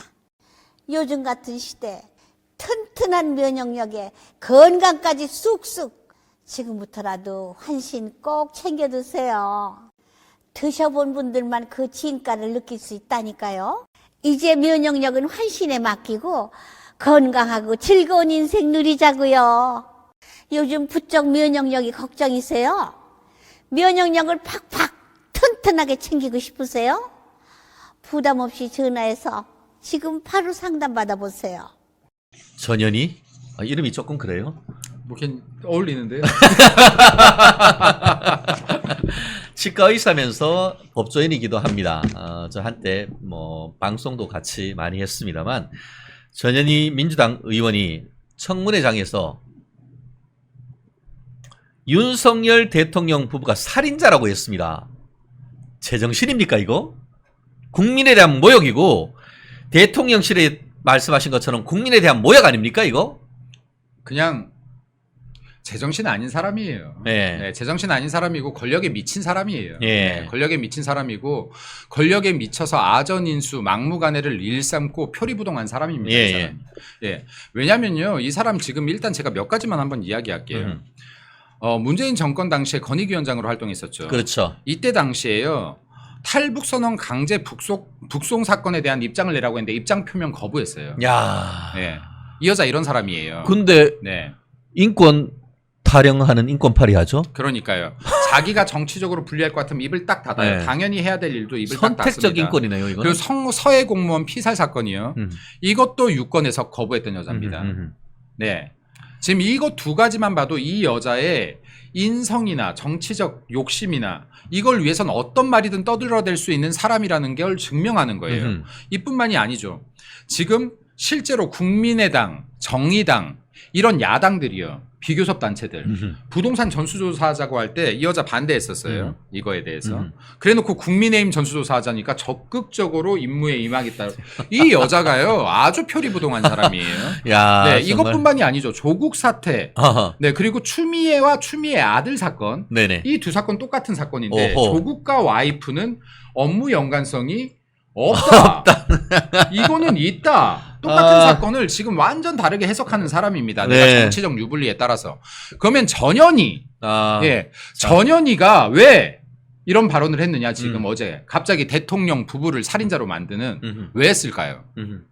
지금요 최고위원 선거에서요 이현주한테 살짝 지고 있어요. 그러게. 여자 한 명 될 거거든요. 네. 지금 발언 세게 해서 이거 순위 뒤집어 보려는 작전뿐이다. 네, 이 얘기 아무도 방송에서 안 했죠. 맞아요. 이때까지. 정확한 지적이라고 제가 생각합니다. 볼 때는 예. 지금 이 마지막 역전을 위해서 한 발언입니다. 네네. 지금 검사청문회 그렇게 떠들어대고 광고를 그렇게 해대고 나서요. 검사청문회란 게 아니라 지금 갑자기 정말 너무나 가슴 아픈 사건, 비통한 사건, 우리나라 공무원이 업무에 못 이겨서 사망한 사건, 네. 이거를 끄집어내면서 대통령 부부를 감히 예, 살인자라고 표현을 해요. 맞아요. 이거 네. 지금 면책 특권에 기대서 이딴 소리를 했다라고 하면 이 사람은 국회의원 자격이 없는 거예요. 이거는 자질이 면책 없는 특권을 거예요. 넘어서는 거 아닙니까? 이런 사람들은요 진짜로 제명결의 해야 되는 거예요. 네. 그리고 정말 정치적 자기의 욕심을 위해서라면 어떤 판단들도 표리부동하게 할 수 있고 네. 어떤 사람도 욕할 수 있고 어떤 사람도 감쌀 수 있는 사람이라고 하면 이런 사람이 국회에 세금 받아먹고 있어서는 안 되는 거예요. 그리고 지금 아까도 보세요. 대한민국 국민이 사망한 서해 공무원 피습 사건 같은 경우에도 이런 상황에서조차도 말 한마디 못하는 여자가 어디 감히 대통령 부인을 살인자로 뭡니까? 그렇습니다. 실제로 이번에 있었던 그 국민권익위원회 국장 같은 경우에도 김건희 여사 파우치 문제만 있었던 것이 아니고 이재명이 헬기 사건. 이 사건 그 사건도 다 있었던 것이고 지금 국민권익위원회 내부에서는 뭐라고 하냐면은 국민권익위원회의 의사결정은 사무처와 이 그 국민권익위원회의 실질적인 것들은 분리되어 있는 거예요. 마치 대법원에 법원 행정처가 있고 그 외에 재판하는 대법관들이 있듯이 하는데 대법관들과 재판 연구관들이 판결을 하는 것이지 행정처의 국장들은 이 실체적 사건에 대해서 감나라 배나라 할 수 있는 사람들이 아닌 거예요. 그리고 하나만 더 말씀드리면 방금 변호사님께서 말씀 잘 하셨는데요. 여기 지금 그 사망한 공무원이요. 이재명의 헬기 특혜 관계된 것도 조사를 했어요. 예. 네. 자, 근데 지금 이거나 파우치나 지금 이거에 대해서 둘 다 처벌 규정이 없다라고 했습니다. 네네. 자, 이거 둘 다 결정 내린 지 꽤 오래됐죠. 예. 그럼 지금 이 사람이 최근에 압박받았던 게 뭡니까? 계속해서 국회 불려다녔죠. 민주당 그렇죠. 때문에. 예. 거기서 계속해서 압박 질문들 했죠. 역시 날카롭네. 김 자, 대변인. 그리고 왜 국회의원들이 제출하라는 서류 제출하지 않느냐라고 이거 압박해서 이 담당 공무원이 민주당 국회의원들 찾아다니면서 해명을 했어요. 맞아요. 예. 이 가정에 자살했습니다. 예, 지금. 왜 이 부분 빼먹으면 절대 안 되는 거예요. 예. 지금 만약에요. 진짜로 파우치 때문에 사망을 했다라고 하면 이거 발표하고 얼마 되지 않아서 했을 거예요. 그렇죠. 헬기 때문에 자살했다라고 하면 그거 발표하고 나서 얼마 되지 않아서 했을 겁니다. 근데 중요한 것은 최근에 민주당이 여기 지금 공무원 불러놓고 계속해서 말도 안 되는 압박했잖아요. 말도 안 되는 질문들 퍼부었잖아요. 왜 자료 안 내놓냐고 압박했잖아요. 오죽하면 이 담당 공무원이 그 민주당 국회의원들 찾아다니면서 계속 해명을 하고 다녔겠습니까? 맞아요. 예. 지금 이 가정에 지금 사망한 거 아닙니까? 네. 어디다 덮어씌웁니까 지금? 어디다 덮어씌워요? 야. 그리고 지금요. 전현이요. 네. 이런 사람들이요. 이런 지금 서해 공무원 피습 사건조차도 말 못한 이런 사람들이요. 이 사람들 간접 살인자랑 똑같아요. 맞아요. 간접 예. 살인자랑 똑같습니다. 그 민주당 국회의원들이요. 이거 대통령 영부인한테 책임 떠넘길 생각하지 말고 네. 본인들이 얼마나 말도 안 되는 사람들을 증인으로 불러 앉혀놓고 이 사람들한테 압박하고 있고 지금도 여전히 압박하고 있고 그리고 말도 안 되는 것들로 국회의원 나부랭이 죄송합니다. 국회의원 나부랭이 권력 가지고 이거 국민들이 준 권력을 정말 나부랭이처럼 사용하고 있는 거 아닙니까? 여기서 소리나 지르고. 맞아요. 실제로 그렇습니다. 만약에 저 모습이 지금 청문회에 있는 모습 아무나 다 불러 제끼고 어느 때나 불러 제끼고 3일 동안 불러 조지고 밤새 불러 조지고 그게 뭡니까?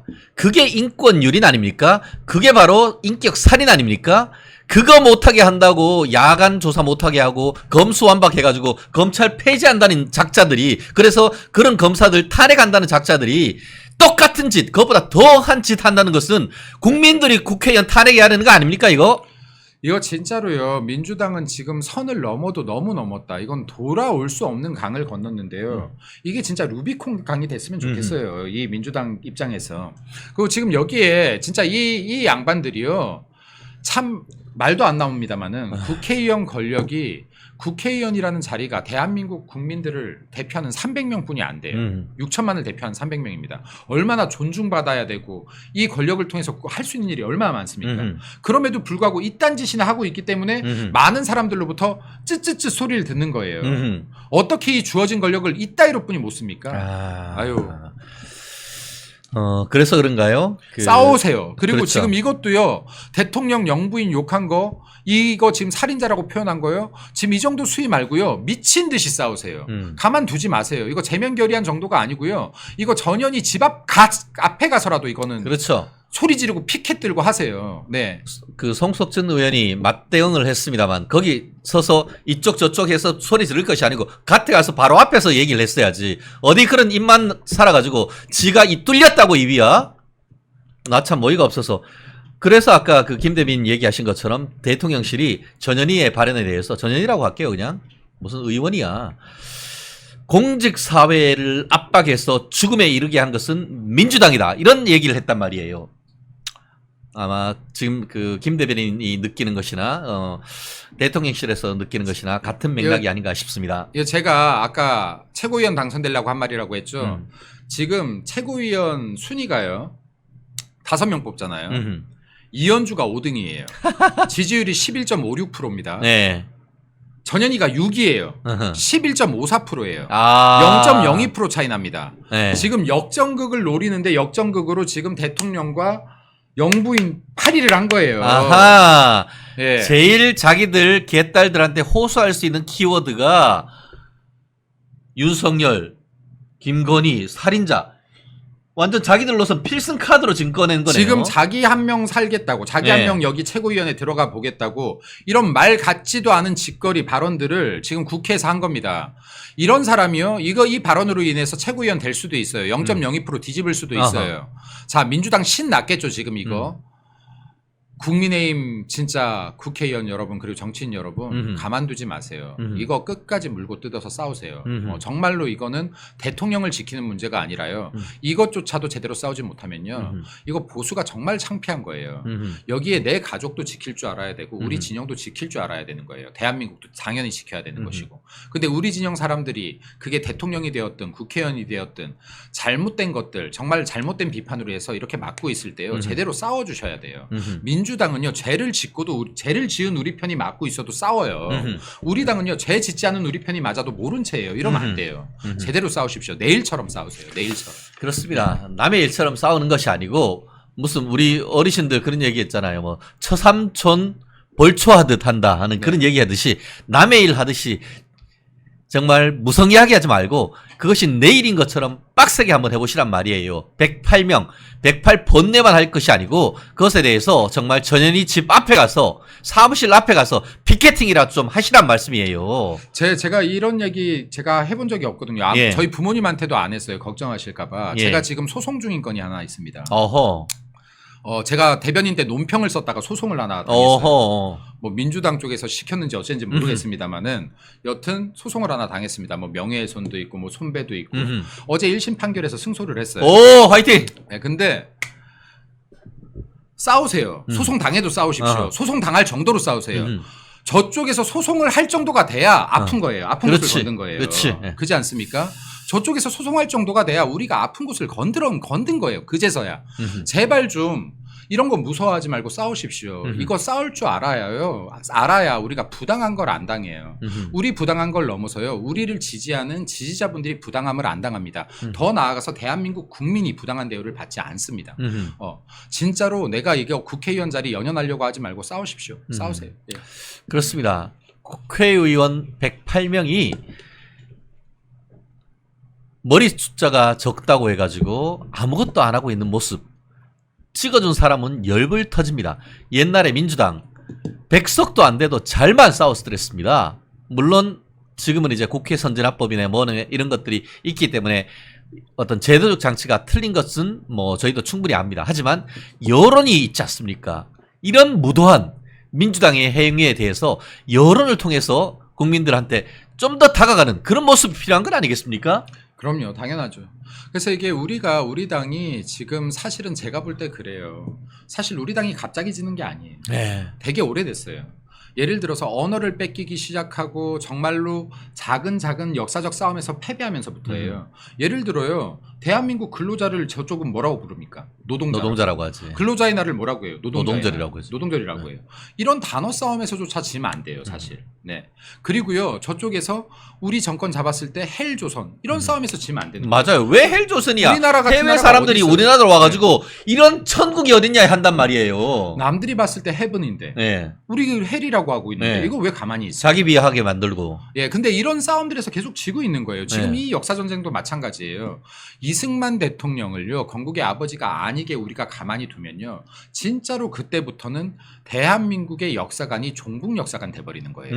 이승만 대통령은 김구 선생님 존경할 분인 거 당연한 것이고, 이승만 대통령은 건국의 아버지 당연한 거예요. 이 싸움에서 지면 안 돼요. 예, 잘못하다 보면 김구 선생 욕하는 게 될까봐 이런 거 눈치 보지 마세요. 별도로 분리시키세요. 이승만 대통령 건국의 아버지다. 당당하게 모두 말씀하십시오. 그렇죠. 예. 그래야지 이 싸움들에 지지 않습니다. 이런 싸움들에 결코 져서 안 된다라는 말. 그리고 조금이라도 쟤네가 프레임을 시작하려고 할 때 초기에 싸우십시오. 그래야지 대응이 됩니다. 초기에 싸우셔야 됩니다. 네. 그렇습니다. 우리가 그 언어는 우리의 인식을 규정을 합니다. 언어 싸움이 곧 이념 싸움입니다. 진보, 보수, 대번 이 개념 자체에서 우리가 참 지고 들어가는 부분인데, 그렇기 때문에 그거에 대한 대안으로 나온 게 바로 뉴라이트인 겁니다. 우리가 보수하니까 뭔가 진보하고 뭔가 이게 수구 꼴통 같은 그런 입장이 있었기 때문에 그러면 이걸 약간 네이밍을 영어로 해서 해보자라고 하면서 새로운 개혁 보수를 지향하자고 하면서 나온 것이 뉴라이트 운동이었었는데 그 가운데서 좀 튀거나 뭐 오렌지를 아렌지네 뭐 얘기하면서 영어 뭐 몰입 교육하자 뭐 이런 얘기를 하면서 국민들로부터 조금 멀어진 건 있습니다만 새로운 개혁 보수로서의 어떤 우리의 이념 전쟁을 나아갈 그런 새로운 쌈박한 단어부터 만들어내는 그런 이 띵크탱크의 노력 여의도 연구원은 거기서부터 새로 시작된다라는 생각을 저도 하게 됩니다. 뭐 그 김 대변인 말씀에 정말 공감하는 것 같습니다. 그리고요, 이게 제가 이 이야기를 많이 하는데요. 정치는 질량입니다. 우리가 주장해야 될 것들을 명확하게 주장함으로 인해서 정말 질량이 무거워서 중도들이 끌려 들어오게 하는 게 정치이지 중도나 좌파로 좌클릭을 한다라고 해서 우리들이 절대 세가 확장되지 않아요. 예, 내가 우리를 싫어하네, 날 싫어하네, 날 변화시켜 봐야지. 좌로 클릭해서 절대로 우리 우파의 진영이 넓어질 수 없다란 말씀드려요. 우리부터가 명확한 사고를 가지고 신념을 가지고 있을 때 이 신념이 정말 옳다는 걸 증명해낼 때 중도가 우리한테 흡수되면서 외연이 확장되는 겁니다. 이걸 하지 못한다면요, 우리 우파는 영원히 좌파에게 집니다. 네. 이 인식에서 정말로 빠르게 벗어나야 됩니다. 네. 그렇습니다. 지금 유이동 전 의원이 이번에 여의도 연구원장으로 왔습니다. 굉장히 젊으신 분이세요. 또 경기도 평택 화성 쪽에 계시기 때문에 또 중도 표심도 잘 알고 있는 분이기 때문에 이런 부분 젊은 표심을 수도권의 표심을 이끌어내고 또 자유보수의 어떤 띵크탱크로서의 어떤 역할 굉장히 중요한 것이 아닌가 하는 생각이 듭니다. 저 죄송해요. 이제 우리 여의도 연구원도 이제 한번 보십시오. 젊은 사람들의 표심을요, 비유 맞추기가 아니에요. 이미 젊은 사람들이 좋아하는 모든 사상과 이념이 우파에 다 있습니다. 아, 맞아요. 젊은 사람들이 가장 좋아하는 게 뭐예요? 내 자유, 네, 표현의 자유. 그렇죠. 예. 우리들이 얼마나 자유롭게 말할 수, 이거 다 우파 진영 논리 아니에요. 맞아요. 예. 그리고 또 뭐 있어요? 플렉스. 내가 내 돈 벌어서 부자가 되고 싶어. 예. 이거 젊은 사람들 욕구. 이거 시장 경제, 이거 우리 우파 이념 아닙니까? 그 되게 재밌는 거 네. 젊은 사람들 제일 많이 여행 가는 곳 어딘지 아세요? 일본이요. 일본이야. 네. 그러면 예를 들어서 젊은 사람들, 네. 젊은 층을 흡수하기 위한 우리는 조건을 다 갖췄어요, 이미. 아하. 자신 있어야 돼요. 근데 젊은 사람들은 자신 없이 움츠려든 사람을 싫어해요.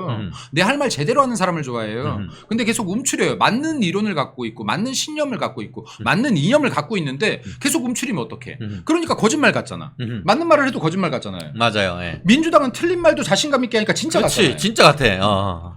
자신감 있게 하십시오. 우리 정치인들은, 보수 정치인들은 우리는 모질을 알지언정 보수가 지향하는 가치는 바릅니다. 옳습니다. 네. 그러니까 우리의 가치를 얘기할 때는 자신 있게 이야기하셔도 됩니다. 그렇습니다. 지금 우리 자유우파 얘기를 좀 했고 민주당 얘기 좀 할 수밖에 없는 부분인 것 같은데요. 민주당 전당대회 언제 하는지 아무도 몰라.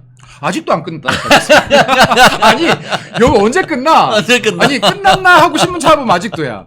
뭐 하도 뭐 관심이 없어서 그나마 그렇습니다. 정봉주 때문에 좀 약간 시끄러워지는 거죠. 그렇죠. 예. 그래서 8.18 민주당 전당대회라고 합니다. 다가오는 이번 주 일요일 날 최종적으로 당대표와 최고위원 5명을 뽑는데요. 뭐 대표야 뭐 어대명을 넘어서 확대명, 확실히 대통령 대표는 이재명이 돼버렸는데 이게 맛있는 주찬이 아니고 반찬 가지고 저들 싸우는 걸 보니까 좀 한심하기도 한데 그럼에도 불구하고 최근에 어쨌든 이 뭐 깔때기라고 하나요? 정봉주 이게 명팔이 다 물러가라 뭐 이런 얘기를 해서 지들끼리 좀 시끄럽긴 한데 도대체 이 상황이 어떻게 되는 겁니까? 정봉주가요. 이재명 대표와 원래부터 친한 사이가 아니에요. 예. 사이가 안 좋아요. 예. 이게 17년 전으로 거슬러 올라가요. 예. 17년 전에 대선에서 어. 민주당 내, 지금의 민주당 내로 치면요, 각각 다른 후보들을 믿는 사람이었어요. 그렇죠. 이재명과 정봉주는. 예. 그리고 그때 당시에 박스떼기 사건이 일어납니다. 민주당에. 오, 그건 뭐예요? 네. 민주당 내에서요, 민주당이 그 대선에 경선 과정에서 박스떼기 사건이라는 유명한 사건이 일어나는데 이게 이 당원 명부들 있죠. 그러니까 투표권자들. 그렇죠. 예. 이거를 조작을 해서 박스로 실어 날렸던 사건이 발생하는데 야, 이게 어떻게 밝혀지냐? 선거 조작은 전문이네. 네, 이게 어떻게 밝혀지냐면 네. 이 명단에 노무현 대통령 이름이 나와요. 헐. 노무현 대통령 이름이 나오면서 이게 밝혀져요. 네네네. 이게 조작된 서류라는 게. 그러니까 거기에 왜 대통령이 나와? 큰일 날 일을. 그러니까 그때 당시에 정말 이 민주당 내 전당대회가 그 그만큼 치열했던 거예요. 난리가 네네. 났던 거야. 서로 네네네. 불법 자행하고. 근데 이 과정에서 이 당시의 이재명과 당시의 정봉주가 폭언폭설하면서 막 싸우는 장면이 영상으로도 방출이 됐어요. 아직도 남아 있다고. 예. 남아있죠. 예. 그래서 지금 제가 정봉주가 지난 총선에서 정봉주가 친명인 척할 때 내가 무늬만 친명이라고 했어요. 정봉주가 어쩔 수 없이 힘 앞에 굴복해서 왜냐하면 비명행사 되고 있으니 그렇죠. 내가 친명인 거를 어필을 해야 나 이재명 잘 빨 수 있습니다를 보여줘야 그렇지. 공천이 될 것 같으니까 그러니까. 친명인 척 했는데 결국엔 안 됐죠. 막말로. 그냥 발로 근데요, 팍 차버렸지. 예. 이재명 마음속에 이 사람을 친명으로 분류했으면 막말했어도 공천 됐어야 돼요. 그렇죠. 왜냐면- 양문석이처럼. 그렇죠. 근데 이거를 핑계로 공천을 안 줬다는 건 아하. 이재명 마음속에 여전히 거슬리는 사람인 거예요. 네. 네. 자, 여기서 친명이 아니라는 게 증명된 거예요. 어떻게 보면. 그러면 이제 이번에 최고위원 나올 때 최고위원 나오는 것까지 말릴 수가 없어. 네네. 근데 안 말렸는데 뭐 한 4등이나 5등 하면 괜찮겠는데 아, 갑자기 최고위원 중에서 1등을 해버리네. 네네. 그러면 수석 최고잖아요. 음흠. 그럼 민주당은요, 최고위원회의가 만장일치야. 만장일치예요. 골 때려. 근데 최고위원이 네. 그것도 수석 최고위원이 지금 네. 만약에 당대표한테 맞으면 네. 이거 골 때리거든요. 네. 그러니까 이재명 당대표가 입김을 발휘해서 순위를 바꿔놓는 거 그렇지. 아닙니까? 네. 근데 여기에서 이제 정봉주가 화가 났죠. 어. 정봉주도 발톱 숨기고 있는 맹수거든요. 어. 여기 말이 아주 사나워요. 그러면 예. 정봉주 같은 사람들의 표현력, 이 강한 거는, 강성 성격은 사실 좀 많이 일반적 정상인에서 걔도 이탈한 사람 아닙니까? 그렇죠. 이재명은 더 이탈한 사람이고. 그럼요. 예. 그럼 둘 다 이탈한 사람인데 맹수를 한 우리에 가둬두면은 이거 안 좋아요, 모양새가. 근데 이제 이재명 대표가 순위를 바꿔놓으니 정봉주가 야, 이것 봐라. 발톱을 아직 안 드러내려다가 드러내버렸어요. 오호. 그래서 이게 지금 어떤 발언들을 합니까? 이재명 같은 사람 대통령 되면 안 된다 발언했고요. 음흠. 그리고 야, 내가 최고위원 되면 이재명 하는 거 봐서 내가 도와주려고 했는데 안 되겠네. 이 그러니까 발언도 했어요. 내가 어떻게 네. 하는지 한번 두고 봐. 이렇게 했잖아요. 네, 이 발언도 했어요. 네. 그리고 나서 이재명이 공직자 출신이라 가지고 이게 지에 대한 나쁜 소리는 조금도 못 들어. 음흠. 이런 발언도 했어요. 자, 이 정도면 막말을 시전을 그냥 다 한 거예요. 그렇지. 막말 시전 다 했는데 정봉주가 이렇게까지 막말 시전을 할 수 있었던 이유는 민주당이 우리 당과 달리요 누적집계예요. 아, 그렇죠. 전당대회 투표가 계속 발표하잖아. 네, 지역을 돌면서 투표하니까 이 발언을 할 때쯤에는 정봉주가 계산이 끝난 거예요. 남은 곳에서 내가 표가 밀려도 최고위원 되는데 지장 없다라고 분석한 겁니다. 네, 그렇죠. 이 확신이 있기 때문에 지금 발언을 세게 나간 거예요. 그렇죠. 거기다가 플러스 뭐가 있냐면은 민주당은 7대3 당원 7이고 그렇죠. 대의원. 이게 네. 일반 국민 30%인데 그렇죠. 거기에 지금 몰빵하는 거 아닙니까? 지금 이제 그래 한번 이제 반대 세력까지 표까지 그렇지. 받아보자 하는 네. 전략도 숨어 있을 네, 수 네. 있죠. 근데 중요한 것은 정봉주가 아마도 최고위원회 반드시 들어갈 겁니다. 지금 구조상 누적집계 그렇네요. 현황상 예. 들어가게 될 거예요. 근데 정봉주가 들어가게 됐을 때가 이제 문제인데 정봉주가 이렇게 해놓고 들어가서 납작 엎드릴 것이냐 아니면 비명이나 반명의 수장 역할을 하면서 자기의 정치적 입지를 키울 것이냐. 근데 정봉주 머릿속에는요. 그리고 민주당 국회의원들 머릿속에 이게 남아있어요. 오호. 이재명 당대표의 사법 리스크가 현실화될 수 있다는 우려가 남아있기 때문에 그렇구나. 남아있기 때문에 이 이유 그러니까 포스트 이재명을 생각한다면 야. 정봉주의 정치적 입지를 키우기에는 적절히 이재명과 맞서는 모습을 보여줄 가능성이 높을 것이다. 어허. 라고 저는 개인적으로 전망합니다. 그렇구나. 네. 그러니까 그러니까 포스트 이재명. 네. 무조건적인 반대는 못하겠죠. 개딸 네. 때문에 당장. 근데- 하지만 그럼에도 불구하고 적절한 그쵸, 대응책으로 그러니까. 이 조율을 할 것이다. 정봉주가.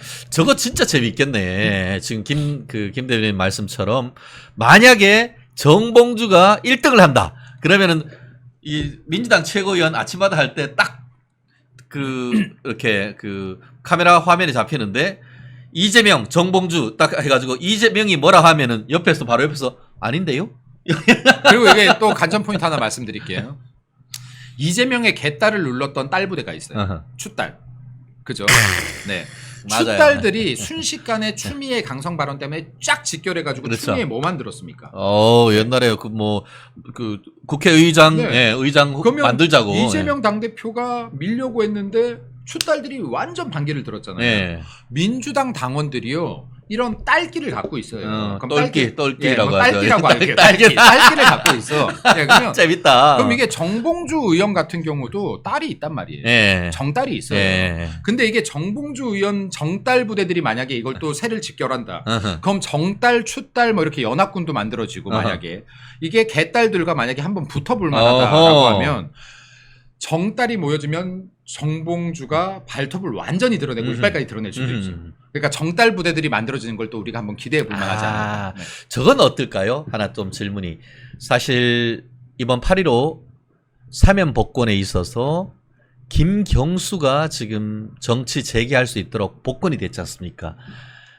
지금 얘기한 것처럼 그 정봉주 같은 경우에는 친명이 아니고 친노 내지 친문 쪽 아닙니까? 그렇게 봐야죠. 예. 그러면은 좀 전에 얘기한 것처럼 포스트 이재명과 관련해서 이게 최고위원회에서 비명이라고 할 수 있는 정봉주가 들어가고 유럽에서 이 저기 누구예요? 그 갑자기 김경수. 김경수가 들어오면은 그게 하나의 틀이 돼가지고 야권발 정계 개편 될 수 있을 그럴 가능성은 없을까요? 저는 김경수는 아마 좀 더 침묵을 지키지 않을까. 왜냐하면 김경수로 지금 이재명 체제 못 깹니다. 그러니까 이재명 체제 저는 못 깬다라고 보는데 이재명이 비록 사법 리스크와 힘에 의한 굴종에 의한 세력이라는 부실 공사이긴 한데 그래도 콘크리트예요. 아하. 부실 공사이지만 콘크리트입니다. 이게 김경수의 힘으로 깨기 굉장히 힘들 거예요 아직까지. 근데 김경수의 역할론이 부각되려면 이재명의 사법 리스크 중에 하나 정도는 현실화가 되기 시작해야 될 겁니다. 네. 김경수도 지금 뛰어드는 거는 자칫하다 자살행위라고 생각할 거예요. 때를 기다리지 않을까. 네. 그렇기 때문에 이제 그 얘기가 나오는 것이 이재명에 대한 여러 가지 중에 1심 판결이 다가오는 9월 말 10월 초, 그쵸. 9월 말 10월 초 정도에 판결이 선고가 되고 10월 내지 11월에 김경수가 그때 한국에 들어올 거란 말이에요. 그런 시점이 미묘하게 이렇게 교차되면서 전략적으로. 예, 전략적으로 그 야권 내에 어떤 그런 분열이 있을 가능성이 있어 보인다라는 그런 예측도 없지 않던데 어떻게 보시는지요? 그런 예측이 충분히 있을 수 있는데요. 제가 볼 때는 지금 김경수 사면 복권한 걸로 대통령이 잘했네 잘못했네 뭐 이런 얘기도 하잖아요. 김경수 대통령 못 돼요. 이재명도 못 되지만 김경수도 못 돼요. 김경수가 범한 죄가요. 드루킹 여론조작이에요. 맞아요. 예. 이거 대한민국의 투표를 왜곡시킨 거예요. 그렇죠. 선거를 그것도 왜곡시킨 대선을. 겁니다. 네, 그것도 예, 대선을. 예, 예. 근데 이 사람이 만약에 민주당 내에서 대선 후보가 된다. 그때부터 이거 물고 뜯기 시작할 거고요. 그렇죠. 중요한 것은 저는 아쉬운 게 이거예요. 도대체 드루킹 사건을 왜 김경수에서 멈춘 거예요? 그렇게. 이거 문재인까지 올라가야 되는 사건이에요. 제일 이익을 본 게 네. 누구야? 드루킹 때문에. 문재인 아니야. 이거는 김경수가 독단적으로 할 수 있는 사건이 아니라고 예, 봐요, 예, 저는. 예. 이거 문재인까지 조사 들어갔어야 되고 지금 늦었지만은 할 수 있다면 저는 이거 문재인까지 조사 들어가야 된다고 봅니다. 예. 예. 그리고 이런 것들에 대해서 정말로 우리가 독하게 하지 못하기 때문에 민주당이 아직도 살아있는 것이다. 네, 아직도 살아있는 것이다. 네. 그렇습니다. 지금 말씀하신 것처럼 야권발 정계 개편 가능성도 충분히 남아 있는 것이고, 그러기 위해서는 사법부가 화이팅 해야 됩니다. 사법부가 있는 거를 신속하게 사건의 실체적 진실을 밝혀주는 역할, 그것을 지렛대로 우리 국민의힘이 더 힘낼 수 있는 그런 미래를 한번 좀 기대해봐야 되는 건 아니겠습니까? 맞습니다. 이제 방송이 끝나가니까 제가 이 말씀만 좀 드리고 싶은데요. 제가 방금 이재명 대통령 못 된다라고 했고요, 저는. 그리고 김경수도 못 된다라고 했습니다. 민주당은요, 지금 이재명의 사법 리스크가 현실화되는 순간 이 대안이 없어요, 제가 볼 때. 근데 우리 당은 무엇을 해야 되냐? 우리 당에 훌륭한 인물들 너무 많으시거든요. 이분들이 지금과 같은 때부터 정책적으로 국민들께 이 사람이 대통령감이구나 하는 것들을 지금부터 보여주시는 분들이 많이 등장해야 돼요.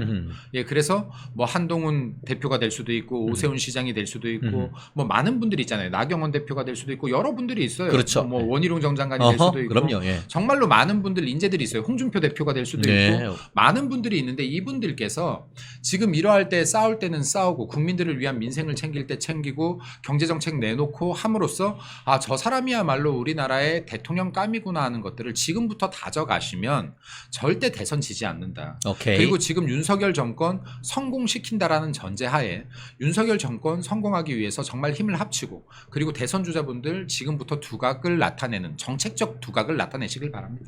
네. 그렇습니다. 정말 김 대변인이 보여주시는 비전, 정말 우리 똑똑히 우리 국민의힘 국회의원들이 좀 들어줬으면 하는 생각입니다. 네, 시청자 여러분, 어제 그 국회 법사위에서 전현희 민주당 국회의원이 이 뭐 또 엄청난 망언을 했습니다. 지금 아유. 저희들이 오늘 이 망언, 극언 뭐 이런 말을 이제 진짜. 주제를 다루는 이유가 아니 극단적으로 가 어? 점점 이게 지금 자유 대한민국에서 상대방의 어떤 사상을 존중해주고 자기의 사상을 상대방에게 강요하지 말아야 되는 그게 자유민주주의의 근본인데 어제 전현희 의원이 기사를 보면요. 그 송석준 의원하고 이제 설전을 벌이다가 이번에 권익위의 뭐 국장께서 극단적인 선택을 하셨잖아요. 그게 윤석열 대통령과 김건희 여사 책임이다 이러면서 살인자다 이렇게 해버렸어요. 이게 도대체 정말. 어떻게 봐야 됩니까? 이거? 아니 입에 담기도 어? 그래요. 아니 어떻게 그 국회에서 야당 국회의원이 그 영부인의 이름을 거론하면서 살인자라고 아예 명시를 해버렸어요. 와 이게 이거는 완전히 정말 이게 정확한 워딩이 이렇습니다. 막 나가는 거죠. 김건희 윤석열이 죽인 것이다. 살인자다. 이래가지고 지금 완전 아수라장이 되고 뭐 그냥 회의 진행도 그냥 한마디로 깽판. 여기도 깽판 전현희 의원이 깽판을 쳤네. 그렇죠. 광복절은 이종찬 광복회장이 깽판을 치고. 아니 그러니까 전현희 이 사람도 전 국가 저기 권익위 자기 권익위원장이었죠. 위원장이었잖아요. 아, 그러니까 본인 할 땐 잘했나? 어? 이게 그 요번에 그 돌아가신 그 극단적인 선택을 하신 그 권익위 국장은 그 김건희 여사의 명품 파우치 그 사건하고 그다음에 이재명의 헬리콥터 그 부산대 병원에서 서울대 병원으로 오는 헬기 그 헬기 탄 거. 그 사건을 이제 심판하고 있었는데 이게 워낙 이제 압박이 있다 뭐 이래가지고 스트레스를 많이 받으셨던 것 같아요. 어쨌든 간에 근데 저는 이해가 안 되는 부분이 전현희 의원이 왜 김건희 여사와 윤석열 대통령을 딱 찍어서 살인자라고 하느냐. 이 사건은 사실은 최재형 목사 호소인이 기획한 거거든요. 그렇죠. 서울의 소리하고 같이. 네, 맞아요. 그죠? 지금 그 국민의힘 박충건 의원은 빨리 최재형을 구속 수사해야 된다고 이야기하고 있습니다. 맞아요. 저 최재형이라는 자가 지금 미국 시민권자입니다. 북한을 왔다 갔다 하면서 수차례 이설주하고 사진도 찍고. 아니 그 얘기 보니까요. 거기 그 통일 TV인가 거기 부사장으로 있었대요. 이 사람이 최재형이. 근데 거기 막 고문이 거기도 이종찬 회장도 또 연결이 돼 있어. 다 같은 세력인가? 네, 그리고 거기 뭐 김민웅 뭐 한겨레 쪽에 있었던 뭐 진 뭐 아무개 뭐 다 네. 연결돼 있어요. 지금 이래서 나는 전현희 의원이 이 법사위에서 고함을 칠 수는 있죠. 뭐 질의 과정에 고함을 칠 수는 있으나 그래도 할 말이 있지. 이 대통령과 현직 대통령의 그 부인을 향해서 살인자라고 하면 이건 참 문제가 다른 거 아니겠습니까? 그래서 아니, 지금 그러니까 이게요. 김건희 여사 그 파우치건 때문에 그렇다고 식으로 몰아가고 있잖아요. 예. 근데 사실상 야당에서 압박한 거기 때문에 그 권익위 국장은 압박감을 느꼈을 거예요. 왜냐면 이걸 야당이 계속해서 정치적으로 이용하려고 김건희 여사 특검을 해야 된다. 이거 최재형이 지금 공작한 거잖아요. 그렇죠. 최재형이 공작한 거에 대한 얘기는 언급을 하지도 않으면서 않고. 김건희 여사가 이거 300만 원 파우치 받은 거 가지고 이걸 권익위에서 어떻게 판결을 내렸냐. 권익위 위원들이 결정한 거예요. 그걸 가지고 존중해주지 않고 야당이 지금 그걸 가지고 계속 어떤 식으로 결정한 거냐면 이런 압박을 가하니까. 맞습니다. 그러니까 지금 극단적인 선택을 한 거면 자기네들 책임도 있는 건데 어디다 대고 살인자. 그러니까 이게 이 전현희 의원의 이 발언의 문제는 우리 박 대표님 말씀하신 그 부분이 아주 적확하고 네. 특히 이제 이게 국회 내에서 상임위에서 벌어졌기 때문에 네. 이게 면책 특권이 해당될 수도 있습니다. 그런데 요거는 조금 더 법조인들도 살펴봐야 된다고 이야기는 하는데 네. 현직 대통령과 그 부인을 살인자라고 일방적으로 매도한 것은 이건 일종의 명예훼손이거든요. 명예훼손이죠. 어떻게 보면 또 모욕죄에 해당될 그럼요. 수도 있습니다. 그게 뭐 무슨 명예훼손 이런 걸로 가지고 하면 면책특권 때문에 본인들이 형사적인 거는 면할 수 있을지 모르지만 민사적인 부분은 갈 수 있다는 거 아니에요? 지금 사실 네. 김건희 여사 윤석열 대통령 이꼴 살인자다. 이거는 네. 사실관계가 다르잖아요. 그렇죠.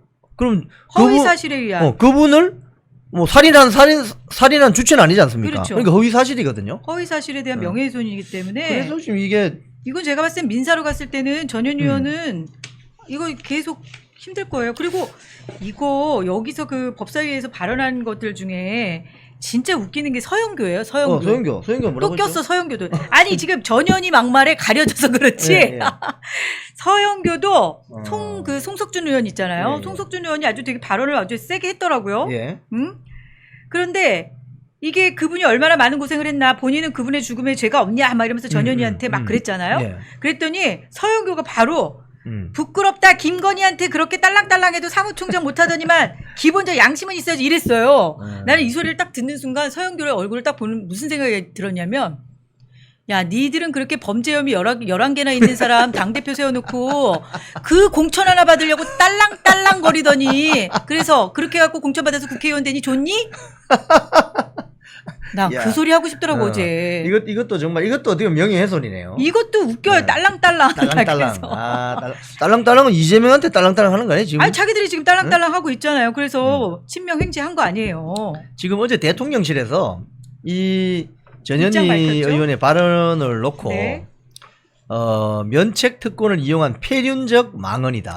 인권 유린 국민 모독이다. 이러면서 여기 보면 이런 말이 있습니다. 네. 우리 박 대표님 말씀하신 거하고 일맥상통한데, 네. 걸핏하면 공무원을 국회로 불러서 윽박지르고 그렇지. 자신들의 말을 듣지 않으면 공무원 연금까지 박탈할 수 있다는 협박성 발언을 했다. 맞아요. 파면되면 연금이 안 나오니까. 야당이 일말의 책임을 느낀다면 고인의 죽음을 두고 정쟁화하는 것은 당장 그만둬야 한다. 맞아요. 진짜. 아니, 진짜 국회의원들 갑질하는 거요. 그 공무원들한테 갑질하는 거 보면 정말 그 김현 그때 김현. 방통위 가서 하는 거 보세요. 그리고 김현도 김현이지만 그 법사위의 정청래 박지원 보십시오. 네. 해병대 그 장성을 막말하는 갖다가 거 보세요. 저 복도 나가서 10분 서 있으세요 하고 그 박지원이 나가는데 뒤통수에도 그랬잖아요. 두 손 들고.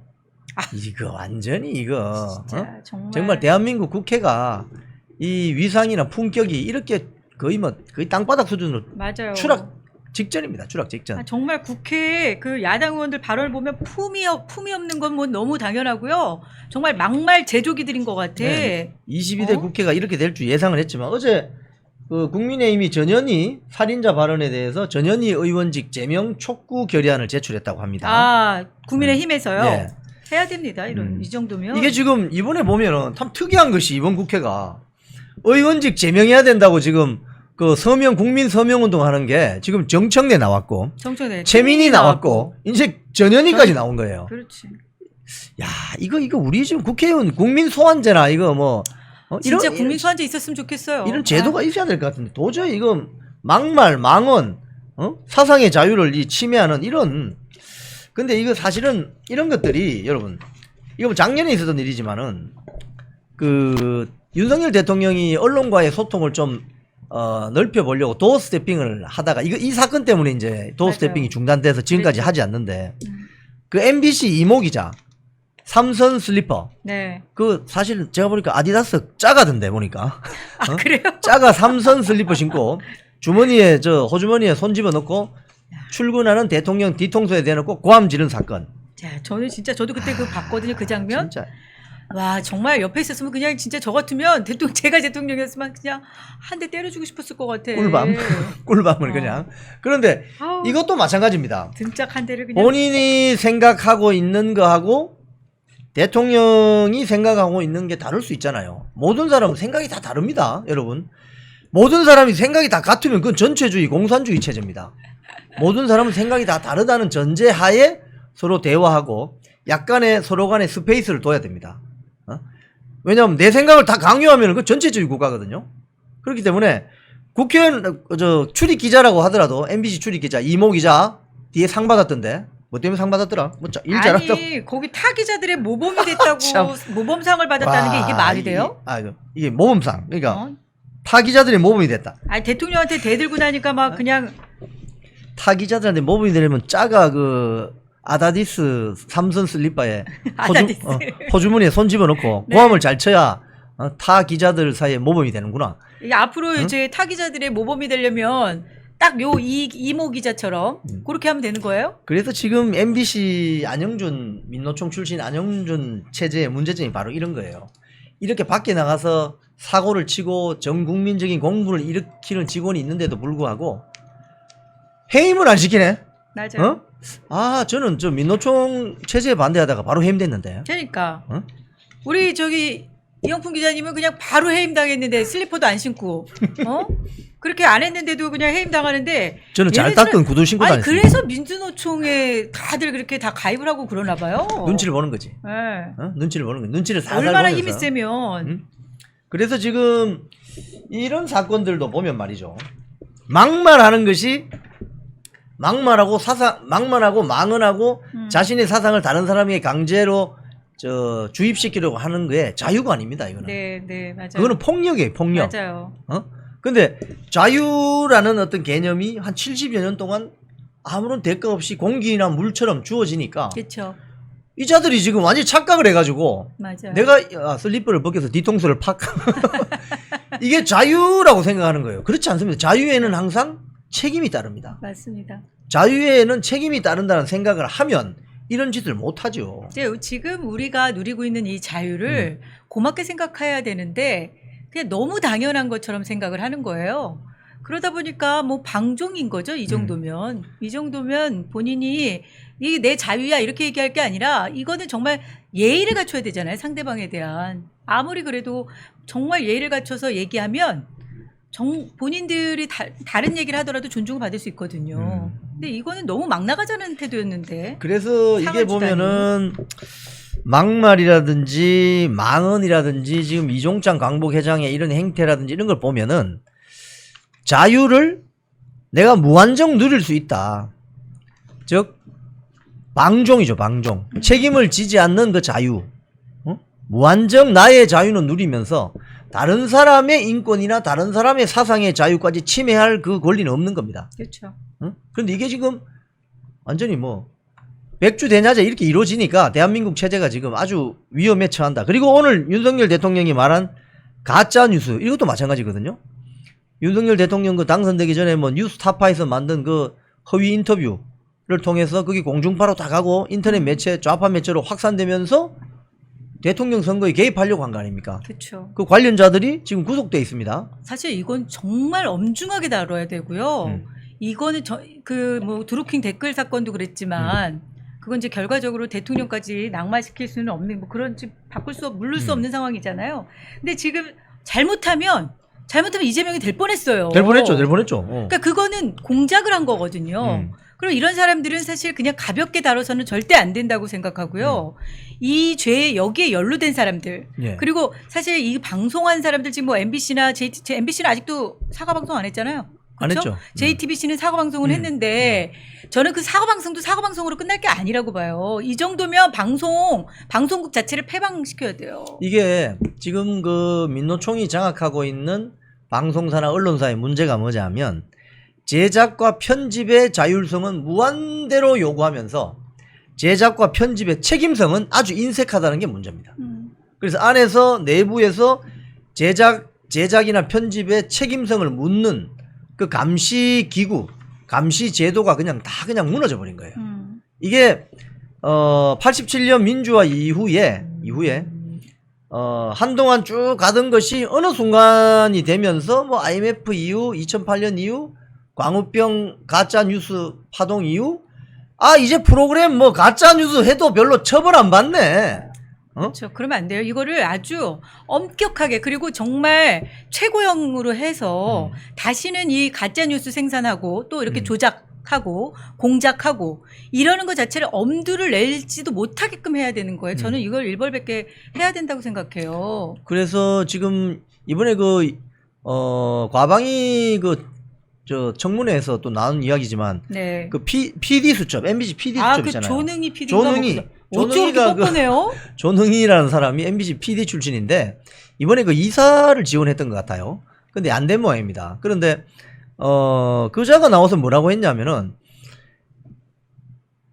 광우병 보도 그 가짜 아니냐라고 했더니 그 방송 때문에 그래도 우리가 신선한 미국산 소고기를 사 먹는다 이런 이야기를 하더라고요. 30개월 이하의 소를 그래서 수입하게 된 게 그게 자기들 덕분이라는 식으로 얘기를 하고요. 야, 어찌나 참. 뻔뻔한지 정말 제가 그리고 그 이진숙 위원장한테 그 이정원 뭐예요? 그 JTBC 출신인가? 예, 그 예, 사람 예. 있잖아요. 아니, 그 사람이 국회의원 됐는지도 몰랐어요. 예. 근데 어제 이진숙 위원장한테 그 얘기하는 거 보니까 참 그 아나운서 출신이 정말 목소리 쫙 깔고 얘기하는 거니까 진짜 같잖아요. 그 내용 들어보니까 너무 웃겨. 정치적 중립을 안 지켰다고 막 뭐라 그래요. 이진숙 위원장한테. 아니 위원장 되고 나서 왜 정치적 중립을 안 지키냐 그래서 난 뭘 엄청나게 위반을 했는 줄 알았어. 알고 봤더니 제3노조 있죠. 제3노조가 쓴 성명서 그거를 페북에다 올렸다고 정치적 중립을 위반한 거래요. 왜? 이게 이해가 안 가. 이런 것들이 뭐냐면 뭐 억지를 써 이제 막. 모든 사람은 개인의 내심 사상의 자유가 있는데 그것조차도 어떤 제도적인 틀이나 매스를 들이대서 재단하려고 하는 겁니다. 이게 바로 전체주의 세력의 대표적인 행태입니다. 이진숙 방통위원장이 자기가 읽어보고 야 이거 글 괜찮다 해도 자기 페북에 올리는 게 뭐가 문제입니까? 아니 그게 또 방송 관련된 거잖아. 그러니까 MBC 제3노조에서 그 이종찬 그 지금 비판한 거거든요. 이종찬을 좀 비판하고 뭐 그랬던 글을 갖다 아니 그거를 왜 노조에서 방송 노조 자기네들 거 하면은 그건 또 정치적 위반 아닌가? 자기네들이 쓴 성명서 공유하면 그런 걸로 따지면 뭐 저 2017년 공영방송 장악 문건 문재인 정권 때 나왔을 때 뭐 페북 정도가 아니고 그냥 유튜브를 도배했잖아요. 아 지금도 MBC 보세요. 방송하는 거 내가 어제 뉴스 들으니까 아주 기도 안 차요. 이진숙 위원장 가지고 얘기를 하더라고 막 그냥 꼬투리 하나하나 다 잡더라고 MBC 뉴스에서 그 아나운서가. 이종찬 광부회장도 뭐 라디오 출연한 것 같던데요? 아 뭐 여기저기서 불러주겠죠. 지금 논란을 만들었으니까. 그러면 그런 주장하는 사람 있으면 상반된 주장을 하는 사람들 같이 부르라고. 아니 그걸 관심 못하니까. 가져주시니까 막 좋으신가 봐. 여기저기 나와갖고 계속 말만 말할수록 제가 봤을 때는 논란만 커집니다. 네. 본인이 잘못했던 거 다 드러나요.